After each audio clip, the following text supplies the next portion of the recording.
Namaskar Mitro. Very warm welcome to all of you to Pune International Center. We are grateful to you for taking the time out for your presence at this roundtable organized by PIC's Social Innovation Lab. Let me give you some information about PIC. I am Abhay Vaidya, Director PIC, and this is a public policy research think tank which was established in 2011. Dr. Raghunath Mashelkar is the president, he is the founder president, and Dr. Vijay Kelkar is our vice president. PIC is a multifaceted think tank which works in areas of science and technology, national social innovation, energy, environment and climate change, national security. It works in economic reforms and urbanization, and there is one very big program on science, technology and the national innovation ecosystem, which is being led by Mr. Dinanath Kholkar. So in these 5 areas there are various teams led by eminent people which do research papers, various studies, conferences, workshops, roundtables, and along with this we have book discussions and conversations with experts. So this is in Dr. Mashelkar's words, PIC is a Vichar Manthan Kendra, where there is a churning of ideas and thoughts, and all of this is freely available to the public. All our programs, most of them are open to the public, and we disseminate whatever information is gathered, whatever conferences etc. are held. Everything is freely available on our website, on YouTube.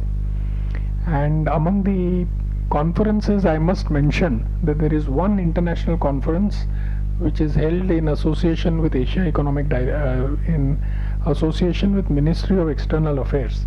This is the Asia Economic Dialogue, where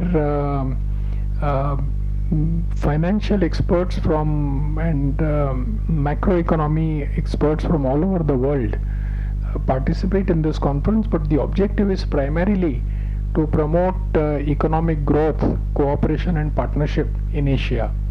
So this is held every year in February. I want to mention to you that PIC has been publishing books from time to time, and when the Galwan incident happened in 2020, there was a core group of PIC which came together and thought that there should at least be a policy paper on what should be India's response to Galwan. This was 2020. And that group led by Dr. Kelkar, Dr. Mashelkar, Ambassador Gautam Bambawale, Dr. Ajit Ranade, they all met from every 15 days or so, and the result was this book, Rising to the China Challenge. And the subtitle is very interesting, Winning Through Strategic Patience and Economic Growth. So the book is all about why India needs high economic growth to be able to stand up to China. Our second book is India's Pathways to Success, Winning in the Next Decade. This is again a collection of essays by eminent people in PIC, and this is about the pathways that India needs to take towards 2047, when we touch the centenary of our independence. Our latest book is Sustainable and Climate Resilient Development for India. So this has been brought out by the Energy, Environment, Climate Change group of PIC, and such activities are ongoing. PIC's policy papers, as I mentioned, this is one policy paper which has been brought out recently, Outstanding Indian Achievers and Their Quest for an Atmanirbhar Bharat. So this paper and all of this is available on the website. This paper is about the missions undertaken by Dr. Vijay Bhatkar in supercomputer, Mr. Sam Pitroda in telecom, and Dr. Paul Raj Arogya Swami, and Professor Malik himself in laser weaponry, which were developed indigenously, and how they did it. So that is what this paper is about. Coming to education, there was one research study and recommendation that was made by PEC for gifted children, which was included in the National Education Policy 2020. So NEP 2020, the new education policy, had requested for PIC's inputs, and PIC in collaboration with Gnan Prabodhini proposed this policy recommendation, and that has been accepted in the NEP 2020. So coming to SI Lab, the Social Innovation Lab, Dr. Mashelkar, as you know, is very passionate about innovation. And social innovation is basically taking the benefits of science and technology for the social good through low cost but high impact technologies. So this is what PIC tries to promote, innovation in 3 sectors. So tribal, urban and rural. And the National Conference on Social Innovation, which is held annually in November, to be precise on November 17th. This conference began with the inspiration of the work done by Professor Anil Gupta, who had set up the National Innovation Foundation. And there is an annual competition in social innovation, which is countrywide. So about 150 to 200 applications come, and then PIC's mentors and there's a jury, internal and external, which does the assessment, and then the finalists are selected, and they are introduced to various CSR organizations and CSR heads who are also invited to that conference. And then these small startups with very brilliant ideas, they grow and they get mentoring and mentorship at PIC.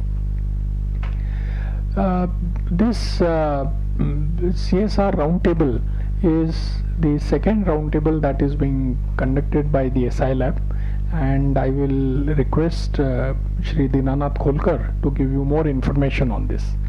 So once again, I wish to welcome all of you to PIC and wish this roundtable a great success. Thank you. Thank you, Abhay, for that warm welcome, and thank you PIC for organizing this roundtable. So let me just take up from what Abhay mentioned.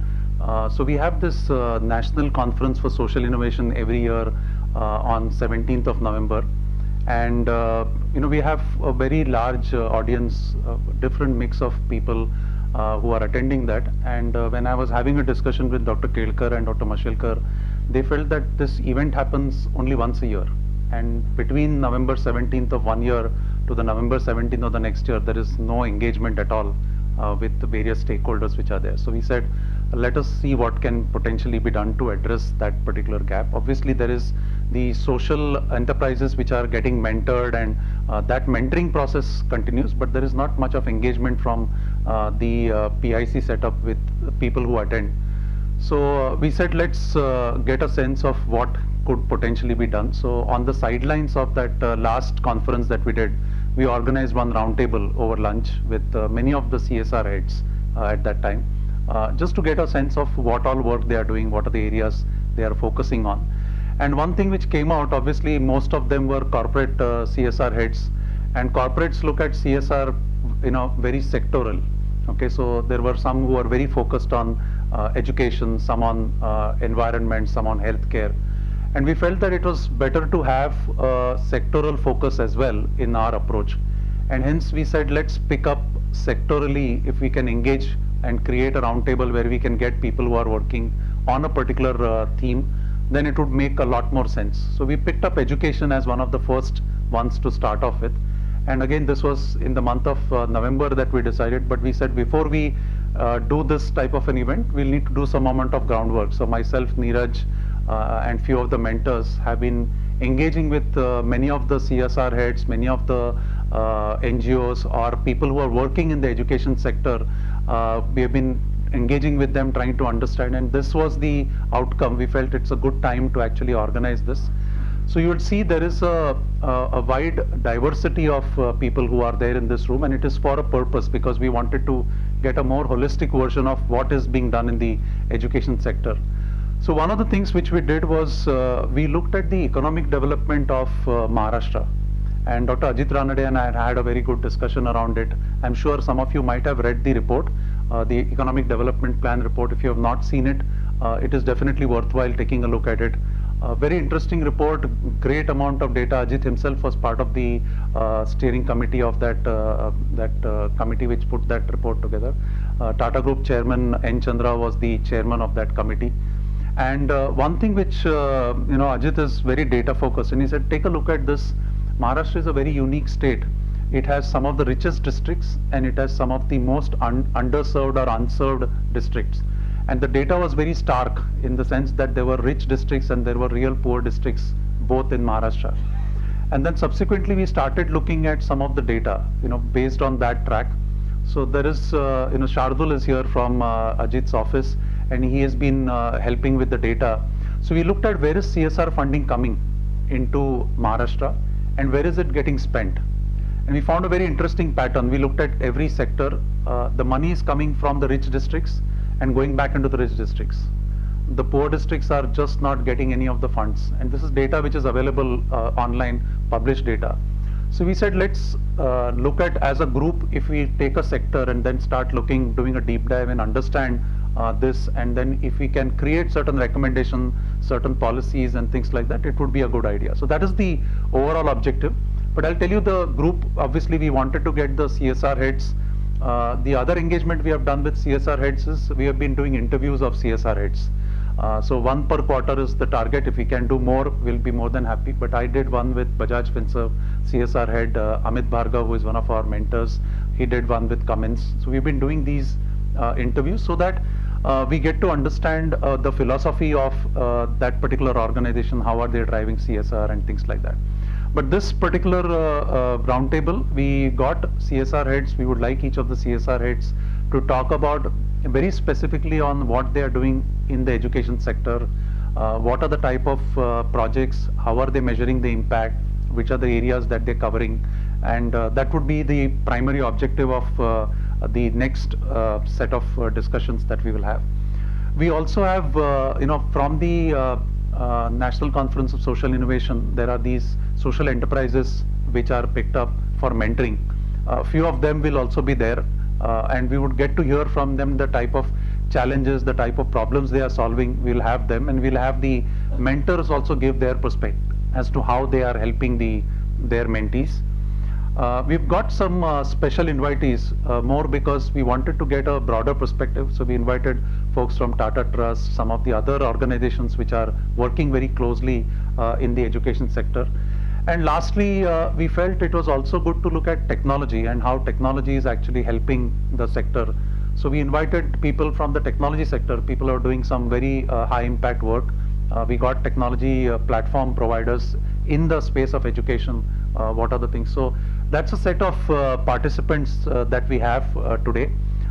What I would like to do is, give an opportunity in each of these. If you have seen the agenda, we'll do the CSR heads first, and in no particular order, we'll just go around the table. You can just introduce yourself. Again, try to focus only, and I'm sure CSR heads might be working in multiple areas. The focus today is education primarily, and it is more on the school education side. We will keep the skill development. There are some who are involved in skill development or higher education. We'll keep that out of purview for this discussion. Focus predominantly on education and share your views. Again, the objective is we would take a lot of these inputs. We are recording these sessions. The objective is to produce, as Abhay said, we are very good at producing publications so that the reach is higher. there could be more engagements based on that, and I'm sure based on your interactions, you would get to meet and interact with people who are working in a similar area. So that's also the objective. This is also a networking mechanism, and we want to keep it very focused on ensuring that there is a clear-cut roadmap that we will come out of that. Again, welcome for this roundtable, and look forward to having an engaging discussion. Please feel free to interact, or in case, I will just go with the flow. I'll keep the timing.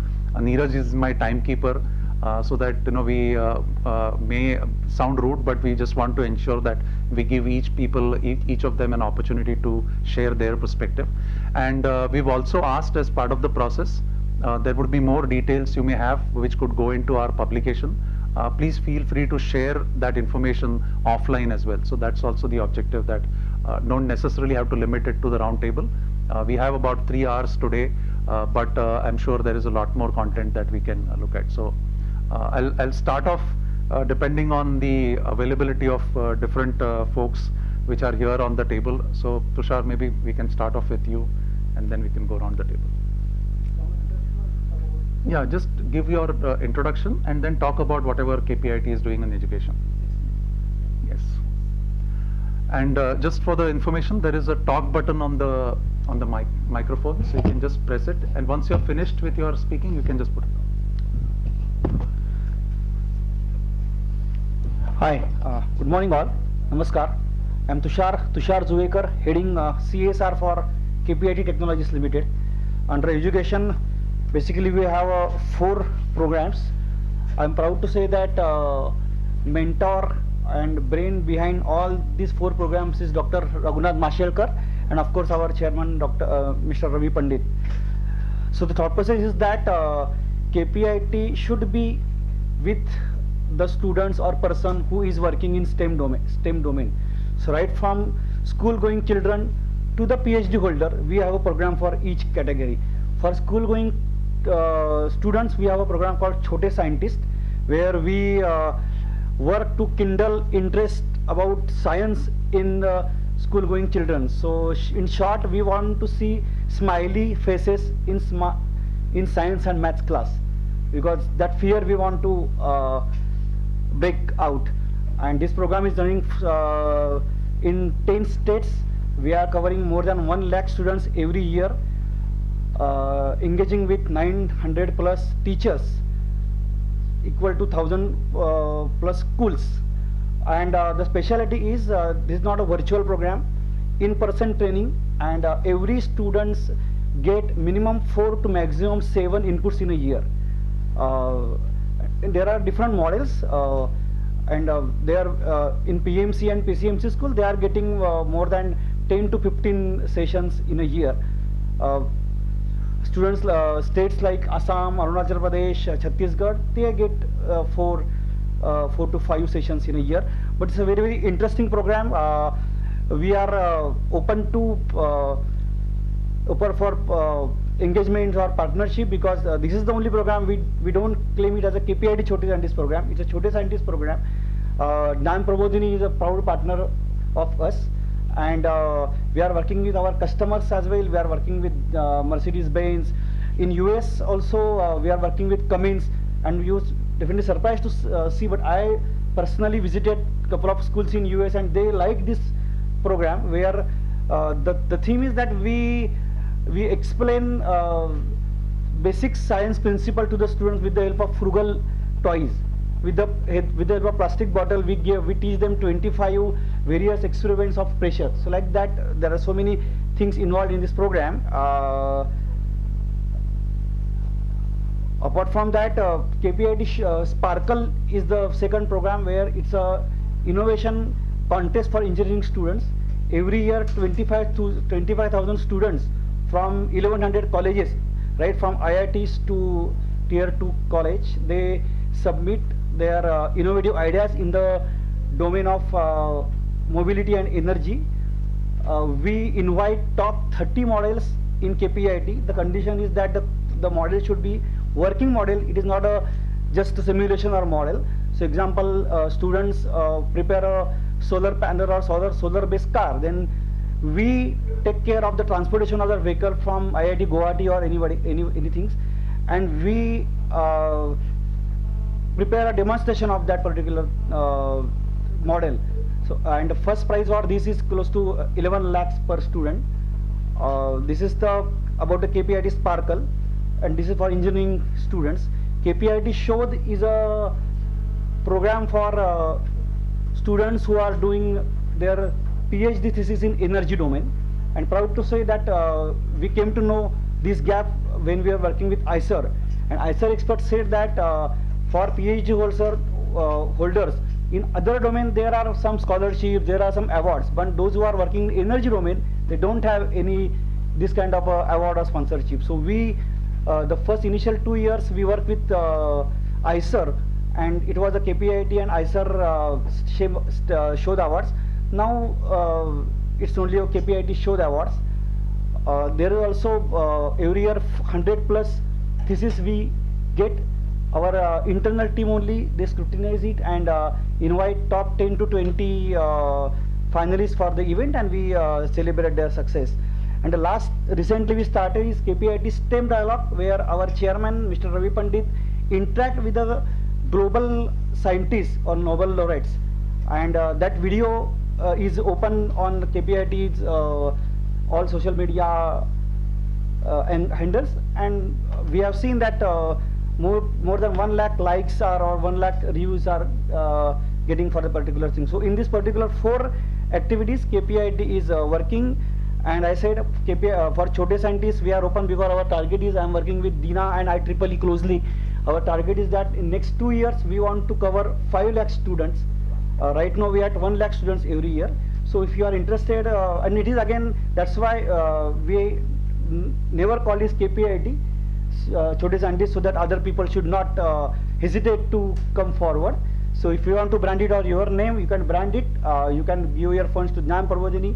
KPIT is not involved into it, but we make sure that there should not be any vested interest developed out of that, because the entire syllabus and all that videos, everything is developed by Jnana Prabodhini with the help of KPIT and some other industries. So if you are interested, we can definitely discuss offline on that. So thanks.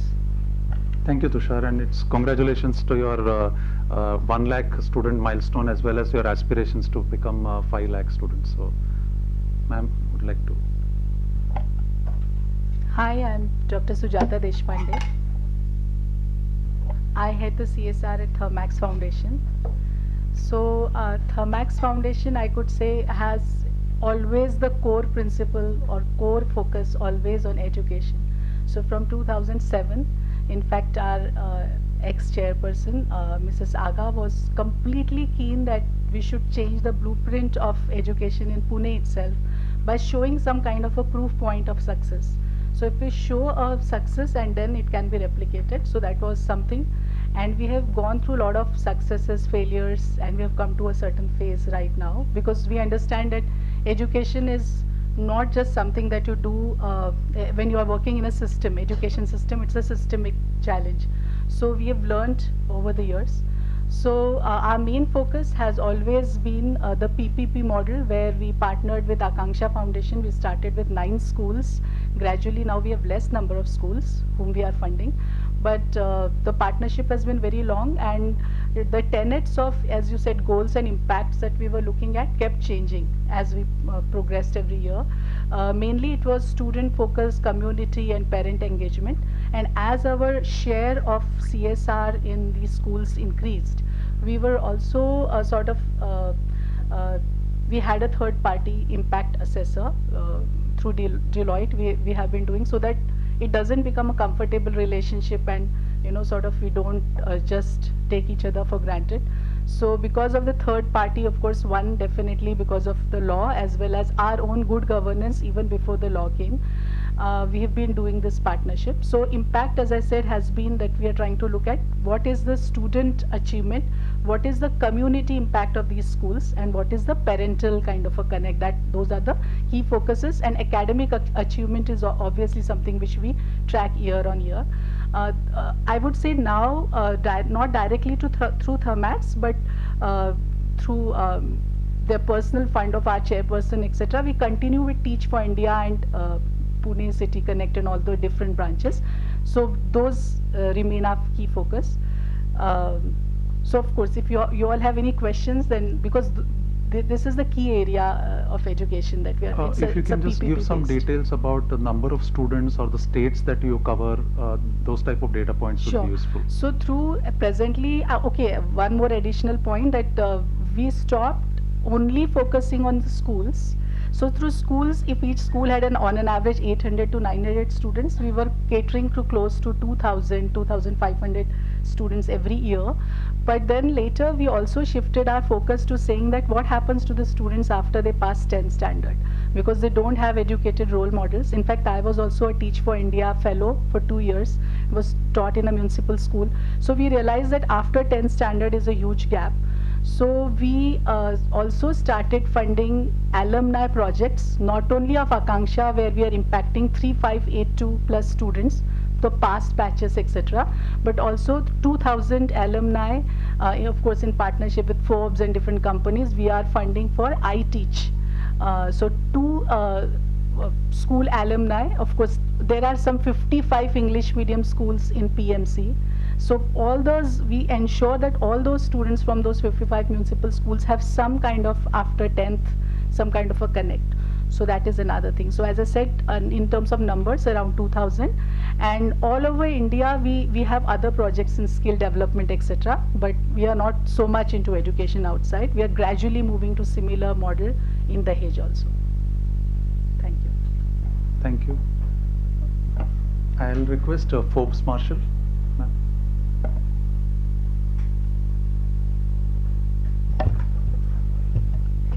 Hello and good morning to all. I think all of you all might be knowing a lot of the projects that we have.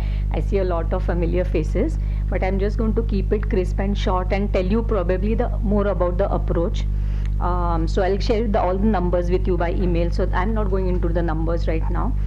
So since the past 2 or 3 years, we have divided our projects. So we have decided we'll have a flagship project, and the flagship project will be the one which will have our dedicated resources over a longer period of time, and where we can see that we can scale up the impact.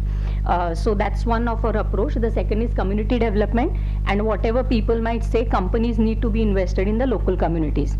It is also good HR practice, builds goodwill. I don't think anybody will have any other views about that. So we will continue to be invested in our local communities where we have our factories. And recently, since the past 4 to 5 years, we have adopted a shared value approach in CSR because we thought there are too many people on the field, to tell you very frankly. So we have decided we'll also move out from the Pimpri-Chinchwad municipal region. A lot of our projects are now focused in Khed. Like we rightly said, we are talking about the underdeveloped parts of Maharashtra, but right down, I mean, just 10-15 kilometers away from an industrial estate like Chakan MIDC, we still have a similar deprivation. So we are going to really work with the villages which are in our hinterlands and which are underdeveloped. So we are focusing more and more of our projects in the Khed geography now. We decided what is it that Forbes Marshall can offer uniquely, because I think all of us are doing more or less similar work with similar approaches. Those need to stay, but can we move away from charity and philanthropy? So we have started skilling engineers from the underdeveloped regions across India. So the number is very small, but it is very impactful for 2 reasons. First of all, Forbes Marshall can offer something which probably no one else can do. So we are looking at what can be our unique contribution, which is related to our business competence. So I think every company should really think like that, because probably no one else can do what you can offer. So we are training engineers in short-term training programs, so which remains to be our CSR approach. After that, we integrate it with a business approach. So the engineers who are trained are good for life, and plus there is also a business benefit to it. So it's a combination, and I'm very happy to share it with anybody of you. So the thought is that an automobile company's CSR should look different, than an IT company's CSR. Somebody is in the energy sector should actually add up to that competence. So this is one of the approaches that I think I would like to share with all of you. And the other approach we have is building up the resilience of the social sector, because COVID taught us that a lot of good organizations have really badly suffered because of probably the funds were not available, the funds were directed to different sectors which were the priority, and we realized that smaller organizations as well as individuals are greatly affected. So the another bucket we have is building up the resilience of the social sector, even within education. Like Sujata said, we are supporting like TFIX alums, and these are individuals who are really contributing to the real problems which probably we cannot be addressed at scale. The hope is that we support somebody who addresses a unique problem which then later grows up to address. For example, one of the fellows we have supported is working with the nomadic tribes. They are the Bharwads. They are of course across India, but we are supporting one fellow who is outside Nagpur, and he is working with the Bharwad community children. So now this is the first generation of nomadic community children who have been integrated into school. So while we have the national education policy at the long level, we know it doesn't trickle down, not surely immediately, definitely. We are still stuck with addressing really local issues, and we support such fellows, cohorts as well as organizations in a very big way. So the numbers are really small, the work is impactful, and which can be scaled up for anybody else to take up later. So we have fellowships. We also support organizational development within the area of education, because we know a lot of people need fix some resources to scale up their organization, and none of the organizations are really willing to support that. So we also support organizational development within organizations which are relatively smaller in nature, so that they sustain. And the last thing I'm going to share with you and stop is we have led a very hyper local collaborative, because we very strongly believe that now it is not for individuals to continue the good work that we are doing. We can achieve larger impact and also good quality if we work across different stakeholders. So we have supported a CSR collaborative in Khed Taluka, and I'm very happy to share with you that we are meeting pretty regularly, and there is a good rapport and a good convergence between around 10 to 12. So I have got Bhuvaneshwari who is here, and Volkswagen is also one of the members. So that's really our hyper local collaborative in the area of education. And one of our flagship projects, which I love if people could help us, is supporting 850 very underprivileged girls in high school, 8 to 10 standard, and we already have 5 corporates supporting these girls, and we are really looking at some innovation where we could link these girls, kind remote working or something, because this neat concept, not in education, employment and training in adolescence, is really a huge issue for our country, and we are looking at some remote working options for them, because all these girls who are staying in the hinterlands cannot really travel far for anything. And so while we talk about STEM, we feel girls are not even going to complete 10 standard, and integrating them with something further remains an even distant challenge. So this is more about our approaches in the area of education. There is a lot more detail to share, which we can share one-on-one to whoever is interested. Thank you. Thank you, ma'am. So one of the points which I picked up, the problems that you are able to identify, if the CSR heads can share, because as we mentioned, we have a focus on social innovation. We can actually amplify those problems to the social innovators so that they can work and take up some of those challenges. And I appreciated your point about the local collaboration, because while I was interacting, we realized that some schools get an overload of interventions from multiple folks, and there is a way to actually channelize things. It will make a difference. So thank you, ma'am. Can we move to persistent, please, ma'am? Hi, my name is Yogita, and as Persistent we are working in the area of education. In school education, as the chair has mentioned, we have our flagship program in which we support engineering girl students who come from humble background.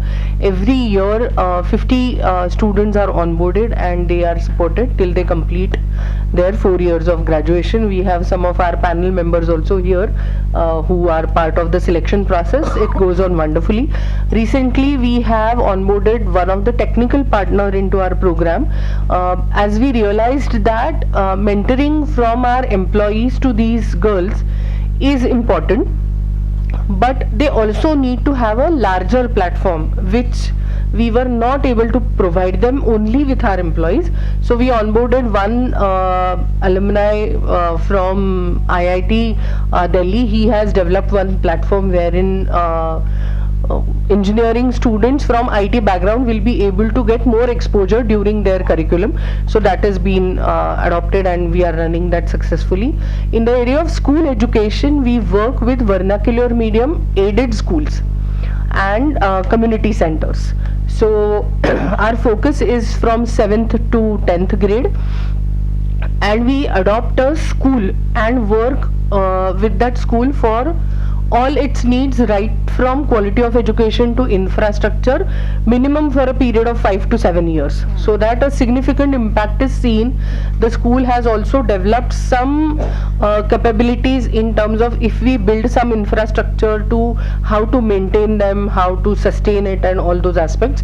So right from sports education to STEM to infrastructure to life skill wash, teachers training, our volunteering in the school, everything is done in those 16 schools for a period of time, and that approach has really worked well for us because we are able to see an impact. So every school, if you approach, they tell that our results are 100% in 10th grade, but what is the lowest bar? That is something where we focus on. So if at all we don't focus on the school getting 100%, but we focus on that your lowest bar should increase. So from 40%, if you have moved to 45, it is an achievement for us. So that is the target that we look at, or that is how we measure our impact, that what is the lowest percentage that we as a program were able to move on. In terms of behavioral change in WASH, life skill, sports, addiction, there are case studies which are available, which are tracked regularly through parent interaction, and some of our students have, where we work with tribal schools specifically, have really gone into their own villages, conducted sessions, and have shared their feedback. So that is something which has really worked, and we think that it is because of that consistent input that has been given to the child of WASH, that every year a same set of session is conducted with some twist into it, so that reinforcement into the behavior is what we aim at. Along with that, study center approach is also there. So in some areas like Hyderabad, where we are not working in school, but there we are working with study centers. So there also all these aspects are taken into consideration. Recently we have started partnership last year only with one of our partner, again Sanjay Dalmia ji is here, Open Link Foundation, and that is something which is also working. So technology, into putting technology actively into the education sector, and how does that can make a difference in the life of a teacher and a student, is something we were able to see along with them, and presently we are working with them in Nagpur. And again, see, we talk a lot about using technology, but actively taking it onto the ground and making the end stakeholder use it is something which is a challenge, which we think that with a partner like that we were able to address that issue, and that is giving some great results. We just had one meeting in which, so he will be talking about it more. And another skill development, yes, we are doing. The major challenge that we see in the area of education is that when we work with these aided schools, like government schools, there is no one body or one committee which, although they are aided, government is not directly controlling them. So as you rightly said, there are many people who may come into the school. So although we decide that we will work with this school for a period of 5 years, and it is explained to them in the beginning itself, if there is some other donor that comes in, then it becomes a challenge for us, because we have some plans made, then we move out of it. And we tell that through the school that duplication of services cannot take place. So that is something which we are struggling with, that how to deal with that. And when the leadership of the school changes, everything changes. So recently we are experiencing it in 2 schools. Our brightest schools are now become our weakest schools because the headmistress has changed. So now we are also focusing on teachers training and all those things, but it has its own limitation. And in terms of enablement, another point wherein we are working is enabling our partner organizations with their core competencies. So our support class teachers do go into the school on a very regular basis. So they also need to know about life skills, about adolescent psyche. So they may not be able to provide a solution, but they will be able to at least able to identify what is the problem, or does that child need any help. So that kind of counter training to each other is something which is happening within our NGO partners. So our life skill NGO partner conduct sessions for our teachers who are teaching in the school, and the teachers who are teaching in the school tell these life skill educators what they are doing and who are the children whom they are finding weak. Is there any issue? Please identify. They report back to them that okay, this is the issue, please concentrate more. So that is really working on well. So they use Persistent Foundation as a platform. So wherever in future also, whether Persistent is there or not, they have their good rapport established, which they can take forward with any corporate partner. Thank you. Can we move to Eaton?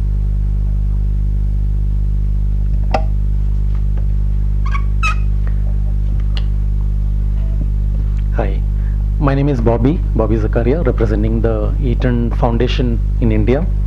So education is one of the major programs that we fund.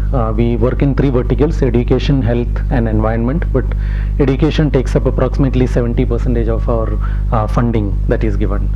So there is some of the programs that you are which we heard other CSR speak, we also implement, but something that which has not yet been spoken is the scholarship program that we conduct, and that takes up a good chunk of our funding that we have allocated in the field of education. So we have two scholarships that is available. One is called as Vidya Vikas scholarship. This is given to students who are pursuing their graduation and post-graduation education across India. So we support approximately 200 students. We partner with Protein, and they are the platform providers for us. Students apply from across India, and there is a framework that is used to identify students who are low income and have good grades, who have been identified. They are the ones to whom the scholarships are provided. The second kind of sponsorship support that we offer is called as the Help Fund sponsorship support. This is we started it during the time of COVID for students who had lost their parents and who were at the risk of dropping out of education. So we provided support to approximately 200 to 250 students from across India. Those who had lost either one parent or two parents, or even if they were hospitalized and there was significant medical expenses to the family, such families were also concerned, were supported. But now that COVID is over, but we are finding that there are still many children in the community who are constantly losing their parents because of maybe the alcoholism or domestic violence, many issues like that happening in family, and many children are orphans, and they are being compelled to leave out of education because of financial challenges that are at their homes. So the Board of Trustees decided that we will continue this sponsorship program. So we provide support to students. They are assessed based on the support available from Protein services. All their documents are verified and support is provided to them. So that's the scholarship and sponsorship support that we offer. The second main area of work that we do is with remedial education. So we work with a school in Bangalore called as Involve we work with an organization called as Involve Education. They work with the government school in Bangalore, and what they do is they use a peer support model, whereby the senior students teach the junior students. So that is helping in increasing the involvement of the senior leader students. Approximately 187 students have taken on that leadership of peer educators to teach their younger students. It's increasing the involvement of the younger students because they are being taught by their seniors in the class, and we find that parent-teacher meetings are much more energetic nowadays because they see that their children are teaching, their children are receiving benefit from the senior students. The teachers in the government school where this program are implemented, they are becoming very actively involved. The government sector officials are getting involved because the students are now leading a lot of the programs, and when they look at the change that is happening in the school, they see such a high level of involvement. There is a big difference in the way outcomes were seen before the program and after the or during the program, that the government officials are also getting interested in this. So that's the peer education model that we are pioneering in Bangalore. We also do some remedial education in a school in Coimbatore, where evening tuition classes are provided, and along with that there is a whole variety of nutrition support, sports classes, games that is given. So to build the basic agency of the children, so to get their involvement, they are no, so that they are no more passive learners in a school system where they come, the teachers in the government school, they deliver whatever they have to deliver and students just observe and go back home. But there is a big change now, what we see there, where parents are getting involved. The teachers in the government school are also getting interested because they see that the children's attention in the classroom during the daytime is increasing. There's a lot of involvement from the parents and ownership from the parents. So that's the second kind of program that we offer. We do a third program called as Adopt a School program, where we have adopted a school in partnership with I Teach Schools in Hadapsar, where the students, 8, 9 and 10 standard students are supported. The whole school program itself is supported, and the results were declared yesterday, and they found out that all the students have passed. Not only they have passed, but more than 99% of the students have achieved 70% plus marks. So that also, like, to see that the parents are very happy to see that students are achieving such high levels of marks, and many of them are also getting government scholarship, 50,000 plus scholarship, because of this high level of marks that is happening there. We also support science and technology oriented programs.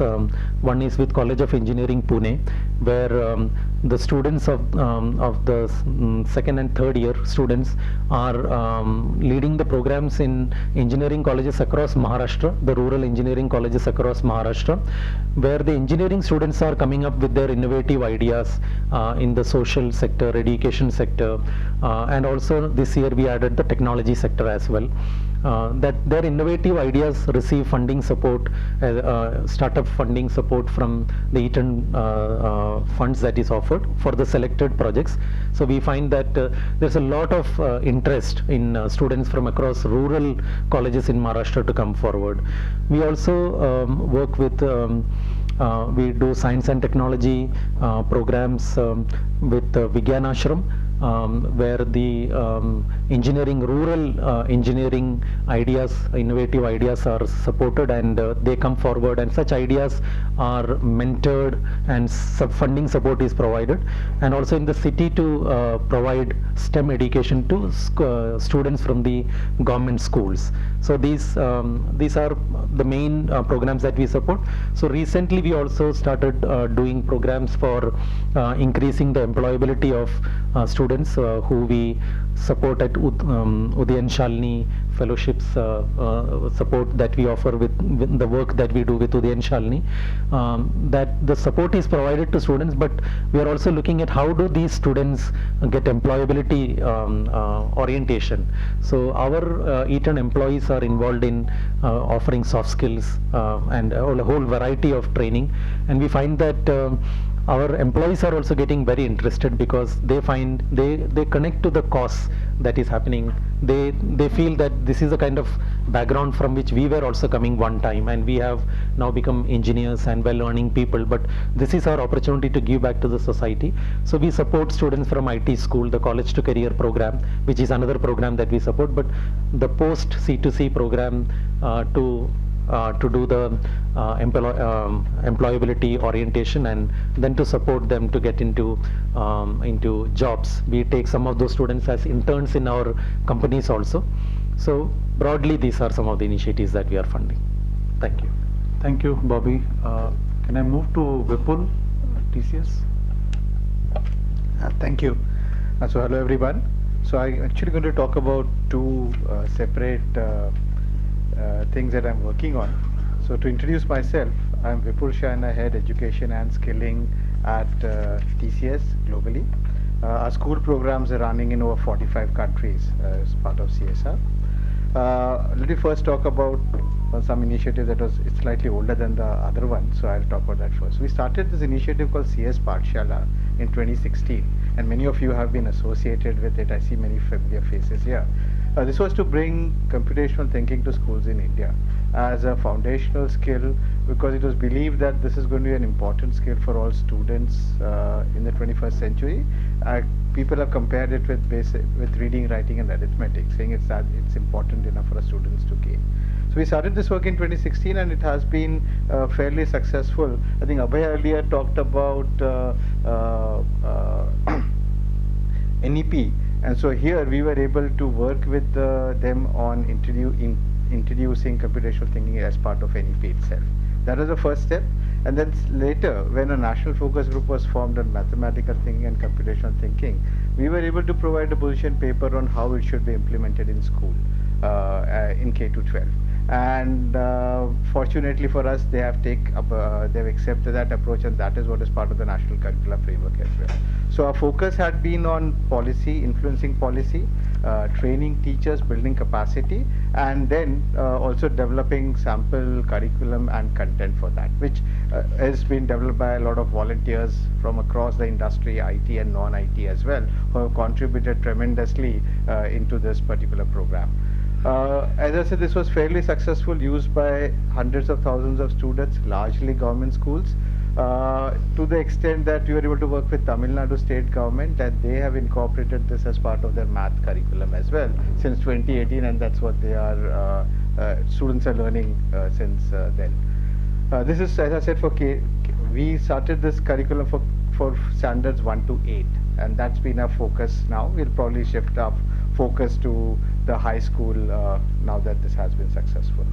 There were a lot of learnings from this, especially working with a government school. A lot of things that you spoke about earlier, and I think it came out as a lot of funds go to road touch schools. Now these are things that we kept hearing from them. A lot of CSR initiatives go to road touch school, and our model had been to develop capacity, to train teachers, and again through community initiative.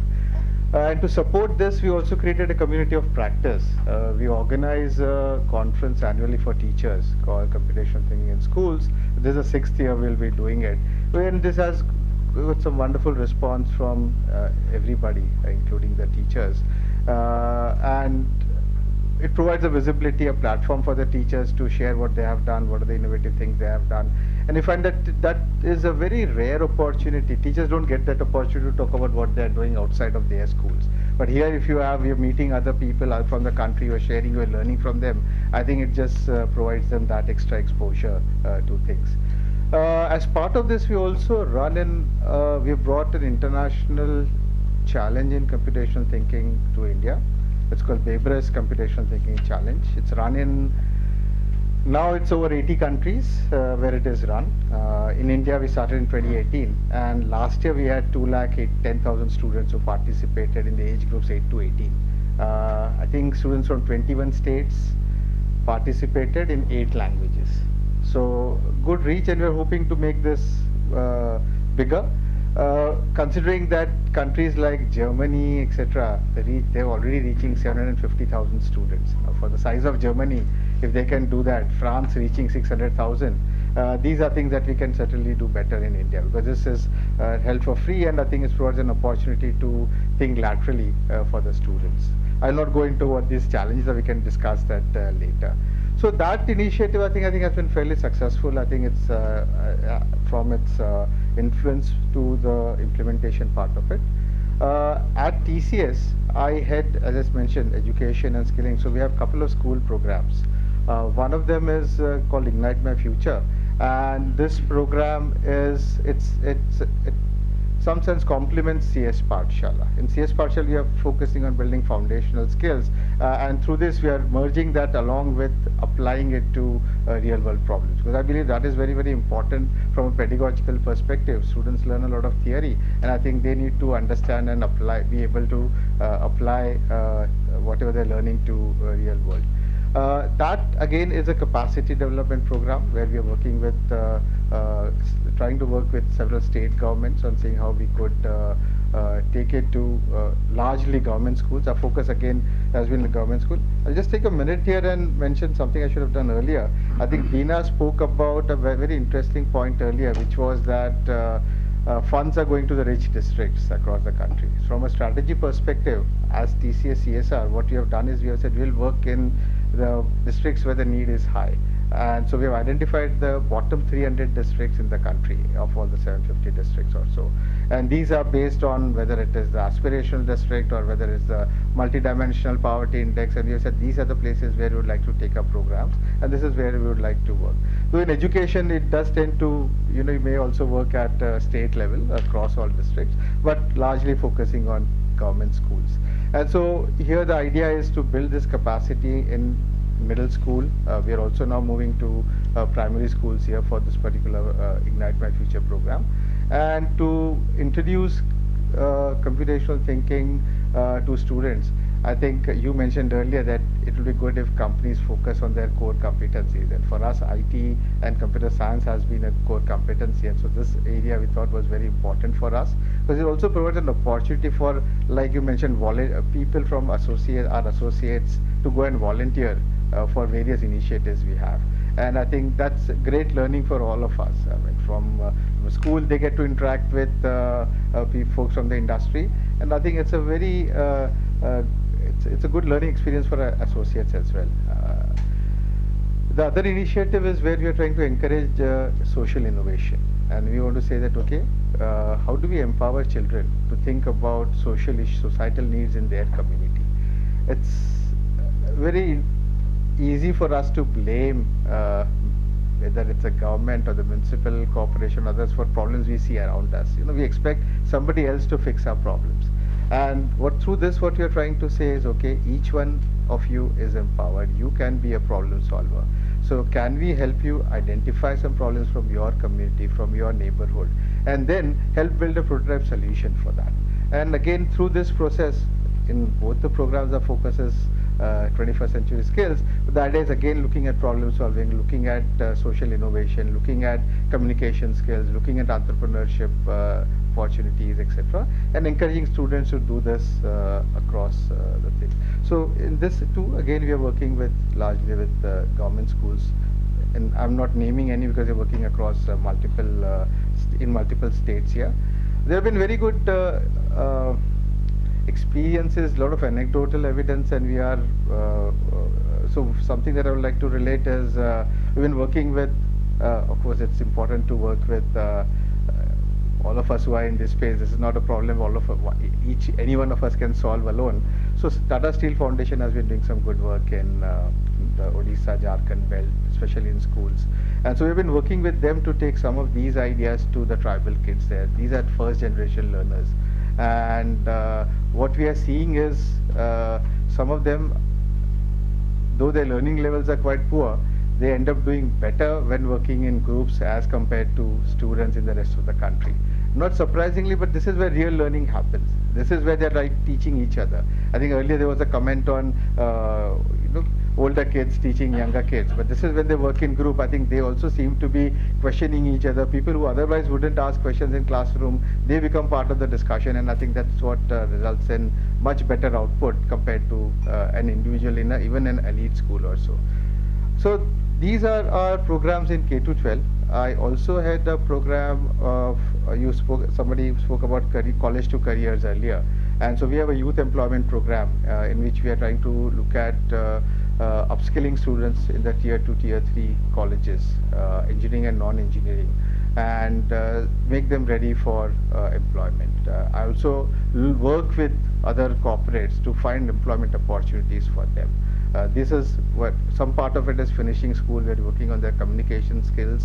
We are working interviewing skills, etc. But also on some domain skills. So we're working with several corporates to see, okay, in banking, what are the skills required? In hospitality, what are the jobs and what are the skills required? Whether it's a back end or front office or back office or front office, etc.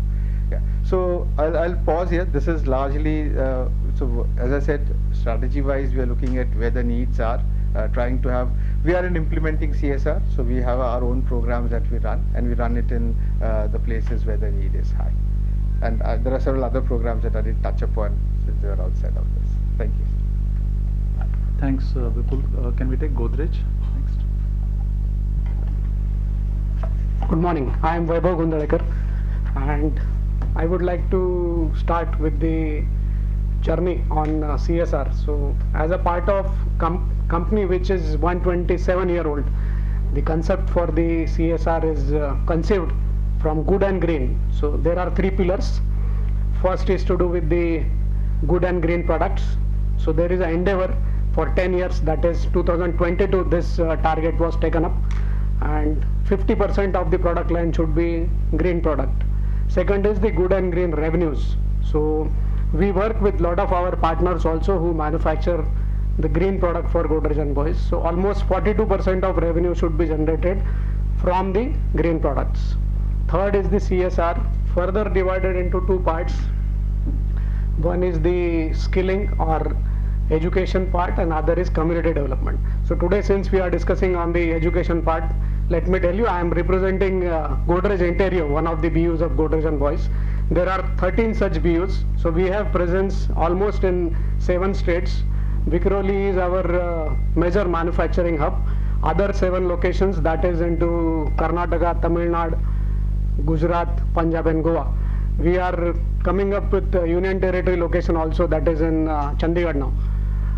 Apart from this, the initiative what we have started in 2021, we have relaunched our education theme in such a fashion that we would be able to cater the deprived class of the society, that is Jilla Parishad schools. So far we have done with 2 initiatives. One is to do with the entire school being revamped, redone. So 6 schools already done for the Jilla Parishad. The unit which I am representing, it is based at Satara district, Shirval, and nearby locality around 15 kilometers, we are having our infrastructure development. Almost 5,200 students we have tried to benefit in such a fashion that they are able to take care of their education in a bigger way. This is to do with the infrastructure part. Apart from that, there is, as it was already talked about, we have health, education, environment, learning also, which is CIE kind of working, which is implemented, and it is on lines of WASH program only. So how is the benefit? So attendance at the school has been very, very progressive. Initially it was around 60-65% for the students, those like Shirval, which is a Mafasil area, but now it has progressed to 80-85%. So the initiative has paid well, I can say so. On the FONET education part, we have tried to build some of the programs which are related with the innovation at the schools. So there is agarbatti making workshop for 8th, 9th, 10th. There is a chocolate making workshop, bakery, and some of the articulation like bamboo working and all. So I am proud that almost 10 students have set up their what I can say enterprise with the help of their parents or teachers, and they have started earning 10,000, 12,000, whatever is the footfall in their schools. So this is beneficial for the students at large. If you ask me in terms of the coming 7-year plan, we would like to contribute more in all these 7 states. So HEAL program continues as it is. Infrastructure development also, there is going to be a huge need, because the school to school infrastructure is differential. Number of years the intervention have been missing. So now it has been provided, and that is coming up progressively. To tell you the success story, the school at Sirval, Jilla Parishad School, 252 were the numbers when we have started our initiative. And this year we are getting newer requests that can we operate the school into 2 shifts, because almost 300 mark has already crossed for the admission. So they are not able to take care. So another infrastructure intervention Godrej can do, that is the request which has come up. We are evaluating as to 3-year plan we have already zeroed down, and funding also is necessary in terms of the progression. So not this year, maybe next year also we can look at that. Apart from this, we have our own initiative in terms of the IQ testing for the 10th students. It is happening through STEM Learning Solutions, Ninad Deshpande. And we have couple of years in terms of evaluation, how the progression happening. So there are 3 or 4 partners contributing for that. Dasra, Idobro, Karve Institute of Social Science, and the Satara Institute of Social Work. All these 4 agencies are doing the needs and expectation survey for Godrej, and it has paid off well, I can say so. We are ranked as number 2, apart from the big giants, those who are into the CSR initiative or community development. So currently we are at number 2. We do not have any kind of aspiration to reach out to any of the places like rank 1, 2, 3, 4, but to evaluate what is our contribution to the society. That has been the practice. In coming up 2 or 3 years, we aspire to start up with professional sports kind of academy. So 4 or 5 initiatives can be of help to the students. That is the rifle shooting, wrestling, marathoning, swimming, and even cycling as well. So that has been the area where no initiatives has been focused yet. And Satara being one of the very good location for the wrestling, it can pay off. So first initial 2 years we would like to pay much attention to the professional wrestling and see how the initiative is getting progress. And 10-year plan we would like to have, I have missed on one of the part, that is skilling. So after 10th IQ testing has done. The students are aspiring to take up the technical courses like in ITI or diploma courses, but due to limited numbers that has not been the correct approach. So Godrej has volunteered with one of the institute, that is Godrej DISA Center, which is available in Khandala near my plant, and we operate for 3 courses: electrician, beautician, and fitter. So 25 each year, 1 year compressed kind of aggressive program in terms of the technical education. And I am proud to tell you that almost 85% students are getting placed either into the self-help kind of arrangement or starting their own enterprise or getting employed. So this is how we represent as a part of Godrej Boys. And this is an interesting journey, because I am not a CSR professional, let me tell you. I head the HR for the BU, Godrej Ontario, that is for a plant level. And this is the additional responsibility which I am contributing, and I am enthusiastic to take it further. Thank you. Thank you, Vaibhav. Can we take easiest? Girish? Hi everyone, I think it's fantastic to hear what others are doing. My name is Girish Deshpande and I'm Chief Evangelist at Easest, and I'm also Executive Sponsor for all our community engagements. Primarily our focus has been on 2 areas, healthcare and education. But like Bina, you mentioned, right, about our core competence is digital, so our focus also has been in digital. So we are in digital education side as well as in digital health. Because we are talking on digital or education side, I may mention a couple of things that we are doing. On digital literacy for women has been our focus. So we haven't really engaged very thoroughly on school side of anything. But what I heard from Tushar and many other, I think a lot of new avenues I have heard today that have opened for us to now engage. So I'm looking forward to sort of that more collaboration and give a pass to next speaker today to hear more on how we can engage. But Dina, one of the things, the takeaway for me is, see, there are a lot of companies like EaseEst of this size, okay, who are willing to do a lot more in education. So we can create sort of, help them work with many here who are doing that scale up work. We recently got a lot of acquisition and merger activities. We have become a much larger company that we were. So from June onwards, I think we are reworking on our community engagements. So we have also adopted a school or entire village in Konkan.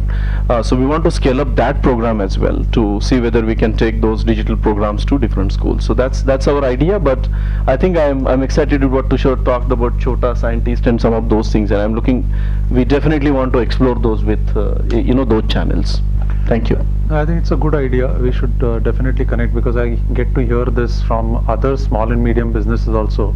They are keen, but they don't necessarily have the entire structure in place, and they are more than happy to participate in some of the larger programs which are there. So we'll do that. We'll publish some of these and look at if there are any participants like yourself who can participate. I think that will create a lot of channels for us, and we'll be able to take it to our communities too. So that'll be great. Thank you. Can I move to Volkswagen?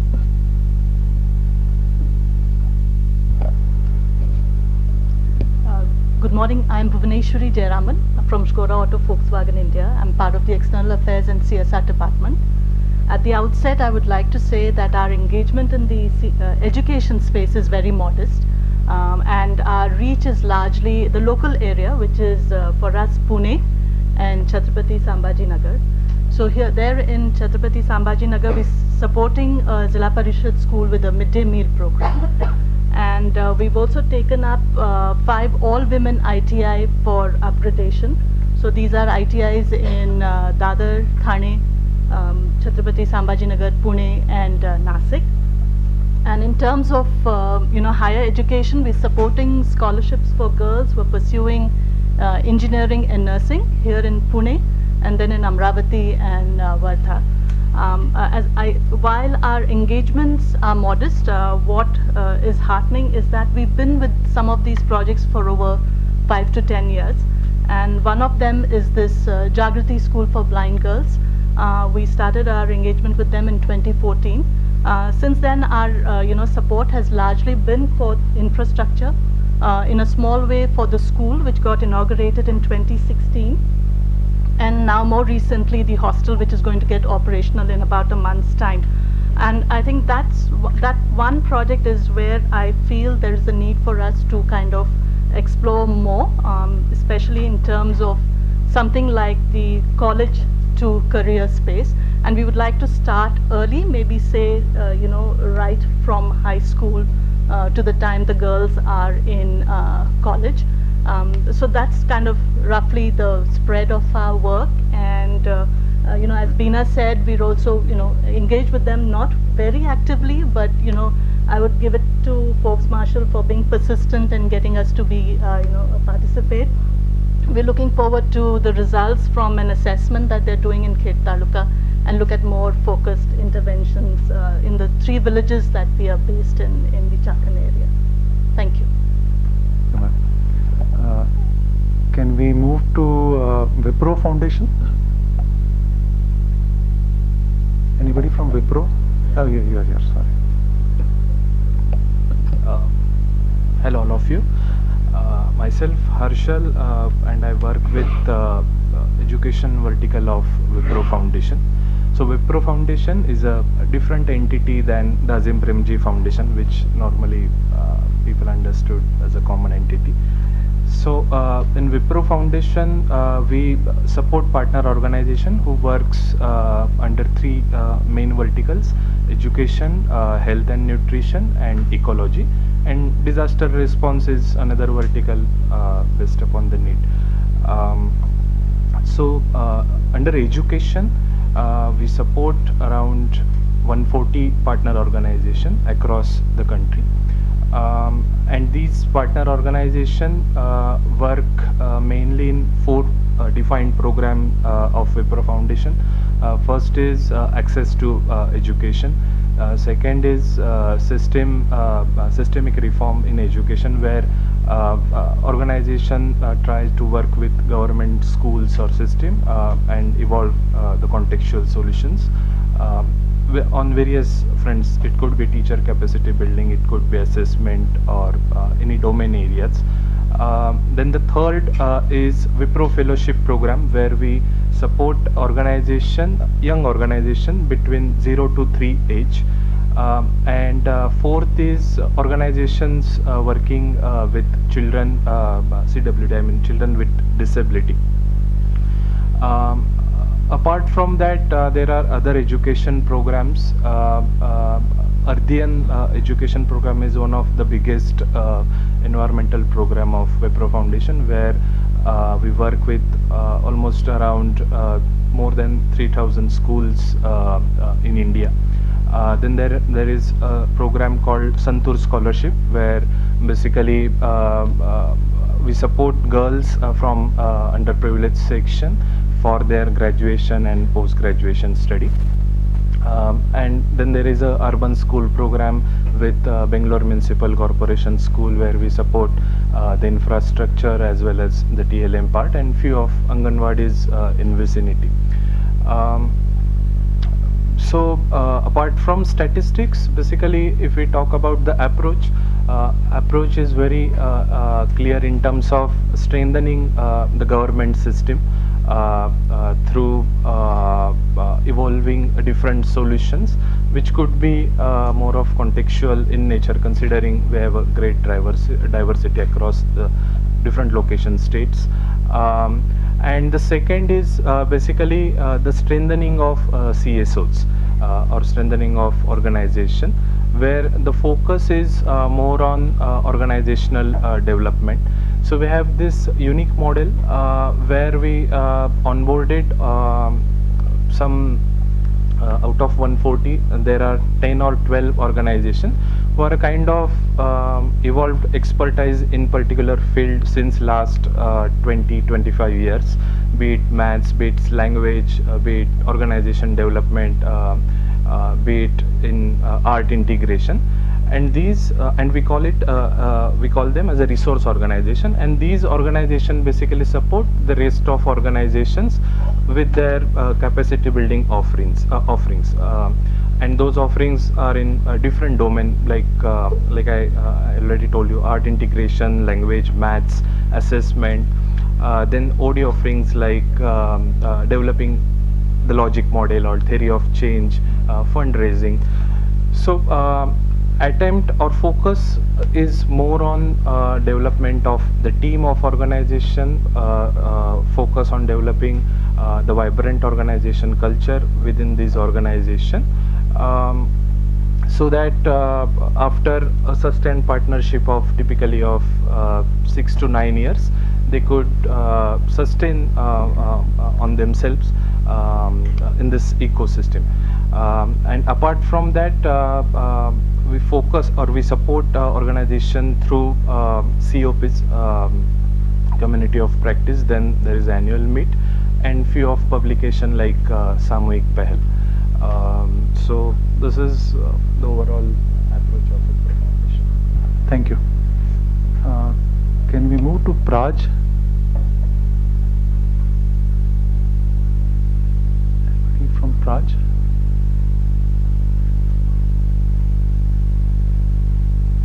Praj मतलब कोई नहीं था प्राज अच्छा he joined later. Okay, anybody from the corporate CSR team who we missed out? We've covered everybody. Okay,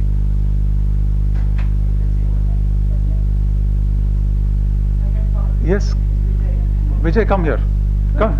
No, you'll have to speak on the mic. He has to also record it. Come here, come here.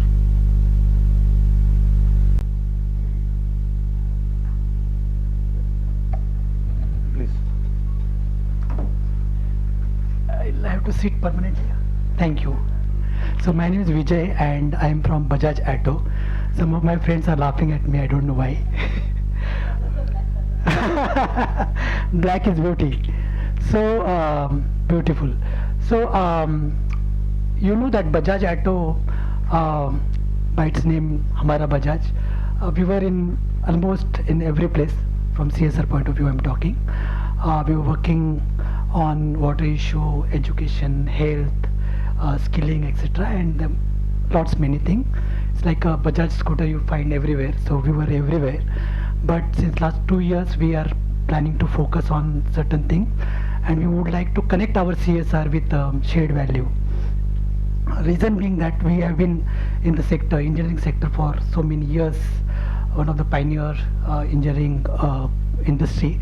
We thought that we have accumulated lots of knowledge that it's time to share with student and education.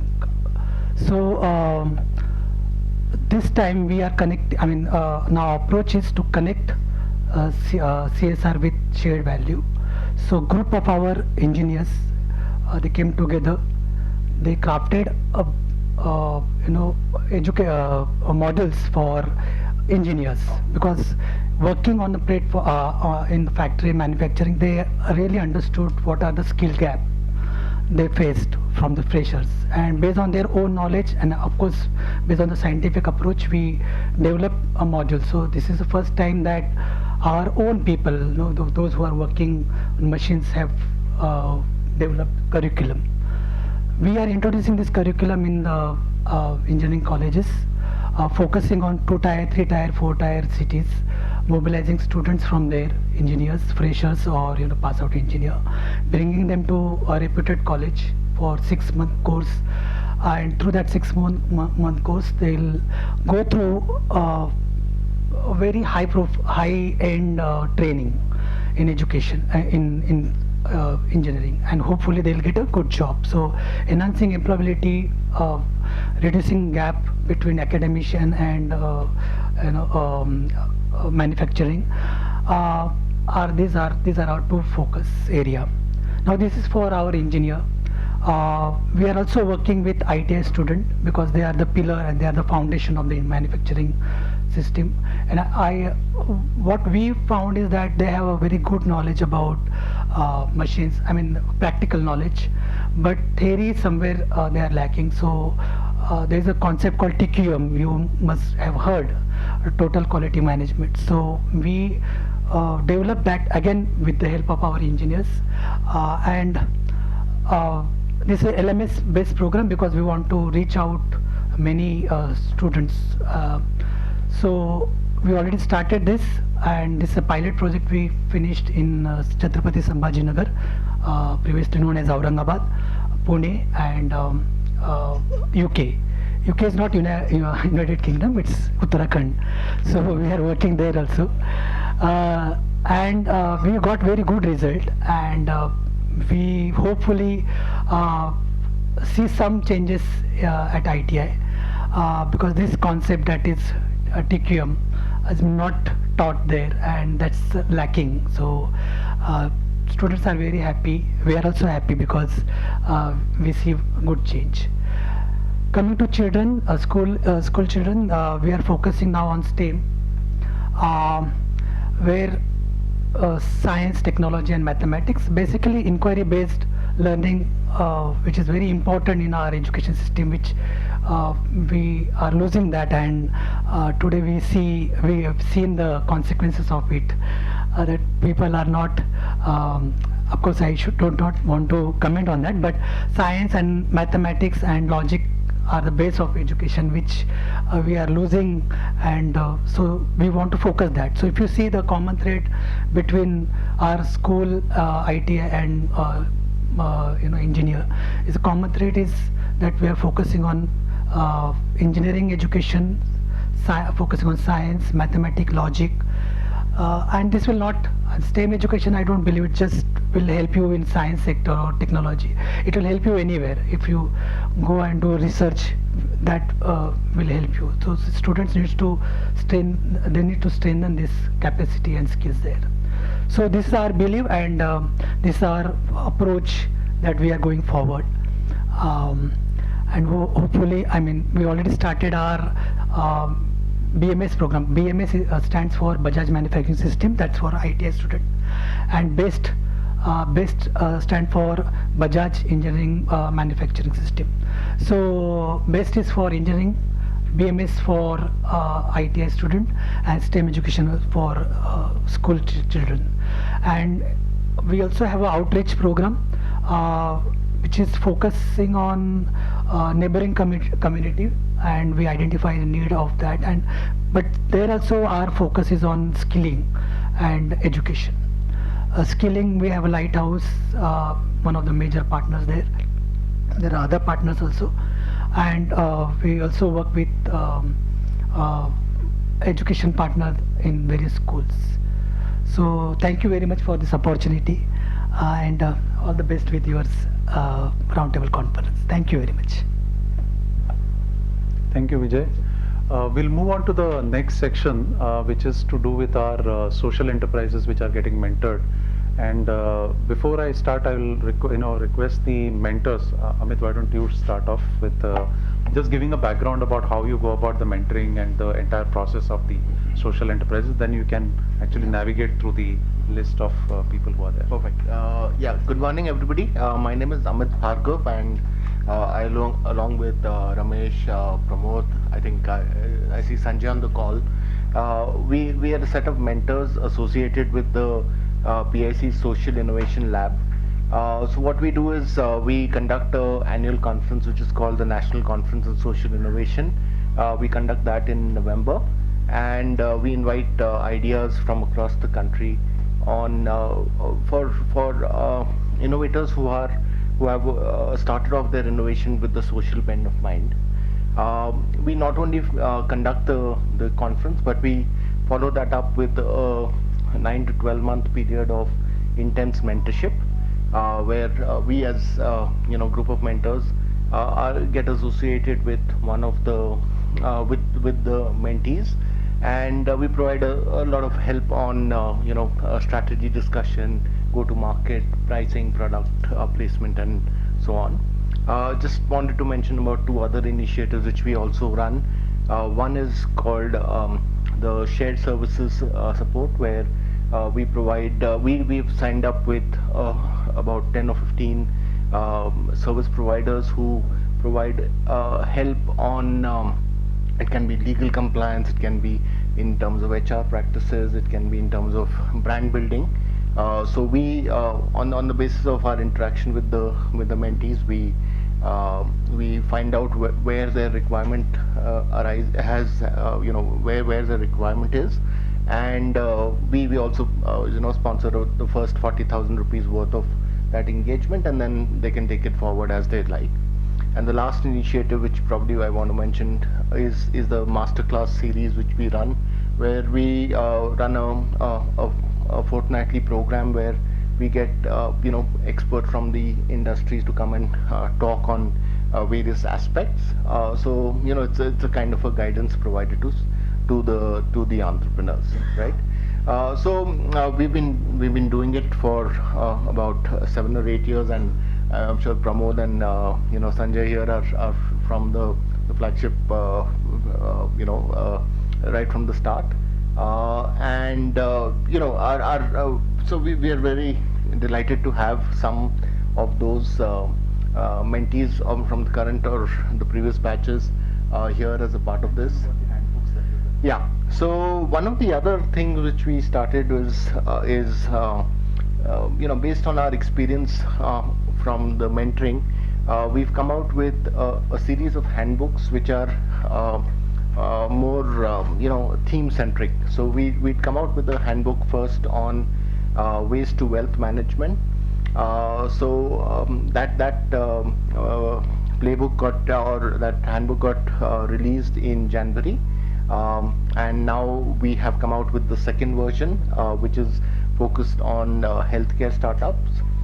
So the purpose in this in these playbooks has been simply that we have kind of documented our experiences with the various mentees, and what has worked, what has not worked, importantly, and what are some of the policy recommendations that we would like to make in those sectors. So going forward, we hope to come up with similar playbooks for the 4 more sectors which we notice as common threads across the mentee engagements, right? We'll quickly have a round of discussion with some of the current mentees and what are they into, and what are some of the challenges which they face, and what are some of the CSR needs which they have, right? So I'll just take it in order. Smile Wellness Foundation. Yeah.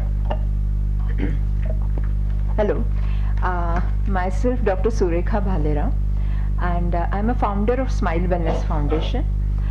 I would like to share my story that since childhood I wanted to do something for children, but when and what I didn't know. But it started with a shock when my younger son failed in 10th standard science prelims.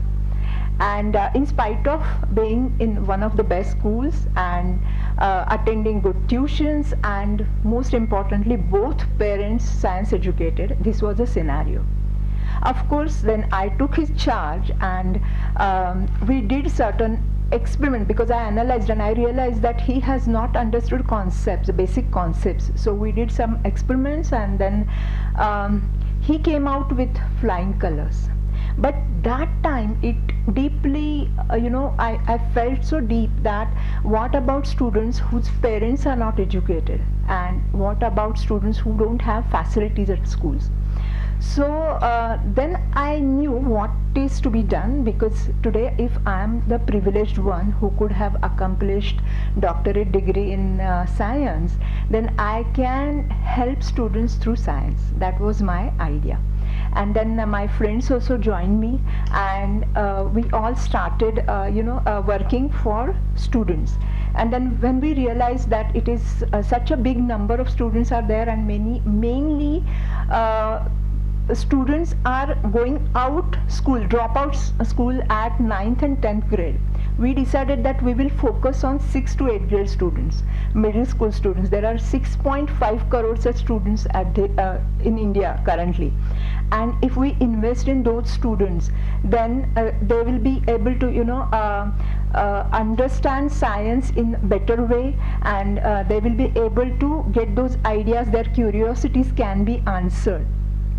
And so we observed that many schools, even though India is the largest global education system today with 25 crore students and 15 lakh enrolled in 15 lakh schools, there is no practical science infrastructure available for students. Mainly, many students cannot get practical science education. So we have come up with do-it-yourself science kits based on the curriculum of 6th to 8th standard students. And why we selected 6th to 8th standard student? Because it matches NEP also. At that, they are saying that it is recommending that hands-on training and experiential learning is must for NEP, must for that category, middle school students. So till today we have been able to reach out to 4,500 students in 25 schools, and we give hands-on training to those children. And results are really amazing, that students get so many ideas, because we give academics as well as skill development training, and I would show you certain things after the session. But and even when we try to analyze how much students have captured, how much they have understood, immediate impact of sessions, then we found that initial score was like 3 on 10 for student, and same student after the session score was 8 to 9. So grasping improved multifold, and we really want to take this forward. At this moment we want to scale up. Initially we are looking for a key partner who can support us for prototyping these initiatives in 10 schools. Just train teachers and make students available with infrastructure of science, and make them do practicals actually, and see how it can help them. and then take it further to the masses. So I would like to show kids just for reference. So this is a kit, and once it is opened, it becomes a laboratory platform. So even in those kits also, we have booklets and many experiments like physics, chemistry, biology experiments, curriculum wise, 6, 7, 8 standard. And teachers can be trained to take this up, and we have been going, but we want to do it on a larger scale. And then these are like academics kits for academics, and these are for skill development, and children can make products like candles and soaps and moisturizers and lip balms, and they can, many students have already started making it and gifting it to people, but we want to take it again further for next level. So this is how it is, and this is very useful knowledge, and children can come up with many innovative ideas. So looking forward for supporting this mission. Thank you so much. Yeah, thank you so much. Next we have Bhagyashali Bhavishya Shiksha. The mic. Okay, so I'm like super old, but some things on the ground have not changed. So what has happened is that Patil estate has remained the same. Burma Shell, which is another big basti, has remained the same. Vadadwadi also has remained the same. All of us have grown quite prosperous. We have huge GDP of Pune separately as 5.23. However, these bastis, nothing has changed. So we went in and we were supporting some girl children with their fees. And we noticed that out of 10 kids, one would elope before just after completing 10th standard. 2 would get married because their parents just can't afford to pay fees. Usually 11th, 12th, all those are expensive. And all the science children, even the ones which were identified from the school as being bright and ma'am iska fees pay karo, they would fail. So then I decided that we need to do something about it. So last year we plunged into it by doing a little bit of market research. So Burma Shell Basti, which comprises of mostly denotified tribes, which are among the poorest of poor, though they have been in the city for 50 years, something the women mentioned was none of our children have got a proper job with benefits. They're all third party, they're all still doing physical work, and nobody is moving forward. So we have one room in which on top they have built for their sons, another on their another son. So we have 25 people living in 3 small rooms. So then the market research proved that maths, they had never heard the word AI, they have never heard the word blockchain, which is a real pity because Pune is surrounded by all these huge IT companies. So then we took 10 students and we made them do an in-depth Shamachi aptitude test, and we found that logic extremely poor, and everything else was like super low scores. Language scores were a bit decent, but everything associated with maths and all. So we understood that that is that frustration which comes after 10th standard, and you want to do something more, but the grades are so low. They get 36. Yesterday also one boy got 36 in maths. We have struggled with him, but he didn't know anything. So then we decided 7th and 8th we would leave the syllabus aside and only focus on concepts. concepts like fractions, concepts like the plus minus being a minus and the rules of things, and core multiplication of larger numbers. Division is like completely absent in these children. They don't know long division at all. So 7th and 8th, we started with about 50 kids last year. This year we will move on to 75 because there are huge behavioral issues, and most of my teachers get extremely frustrated that there is no respect, there is no the level of concentration is extremely poor. But I think we are inching towards success because last year we partnered with DLRC school and to teach them fractions. So we had a 9th standard kid who was teaching our kids 7th and 8th fractions, showing them this is a roti, and then when you tear it into 4 pieces, these are 4 fractions. Simple basic stuff.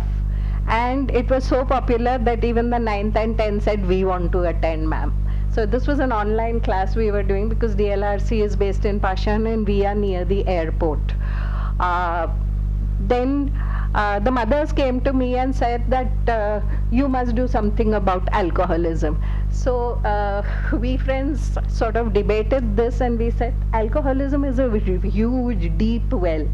And there's no way that we will be able to do anything about the current levels of alcoholism. So we will focus on the youth and the kids.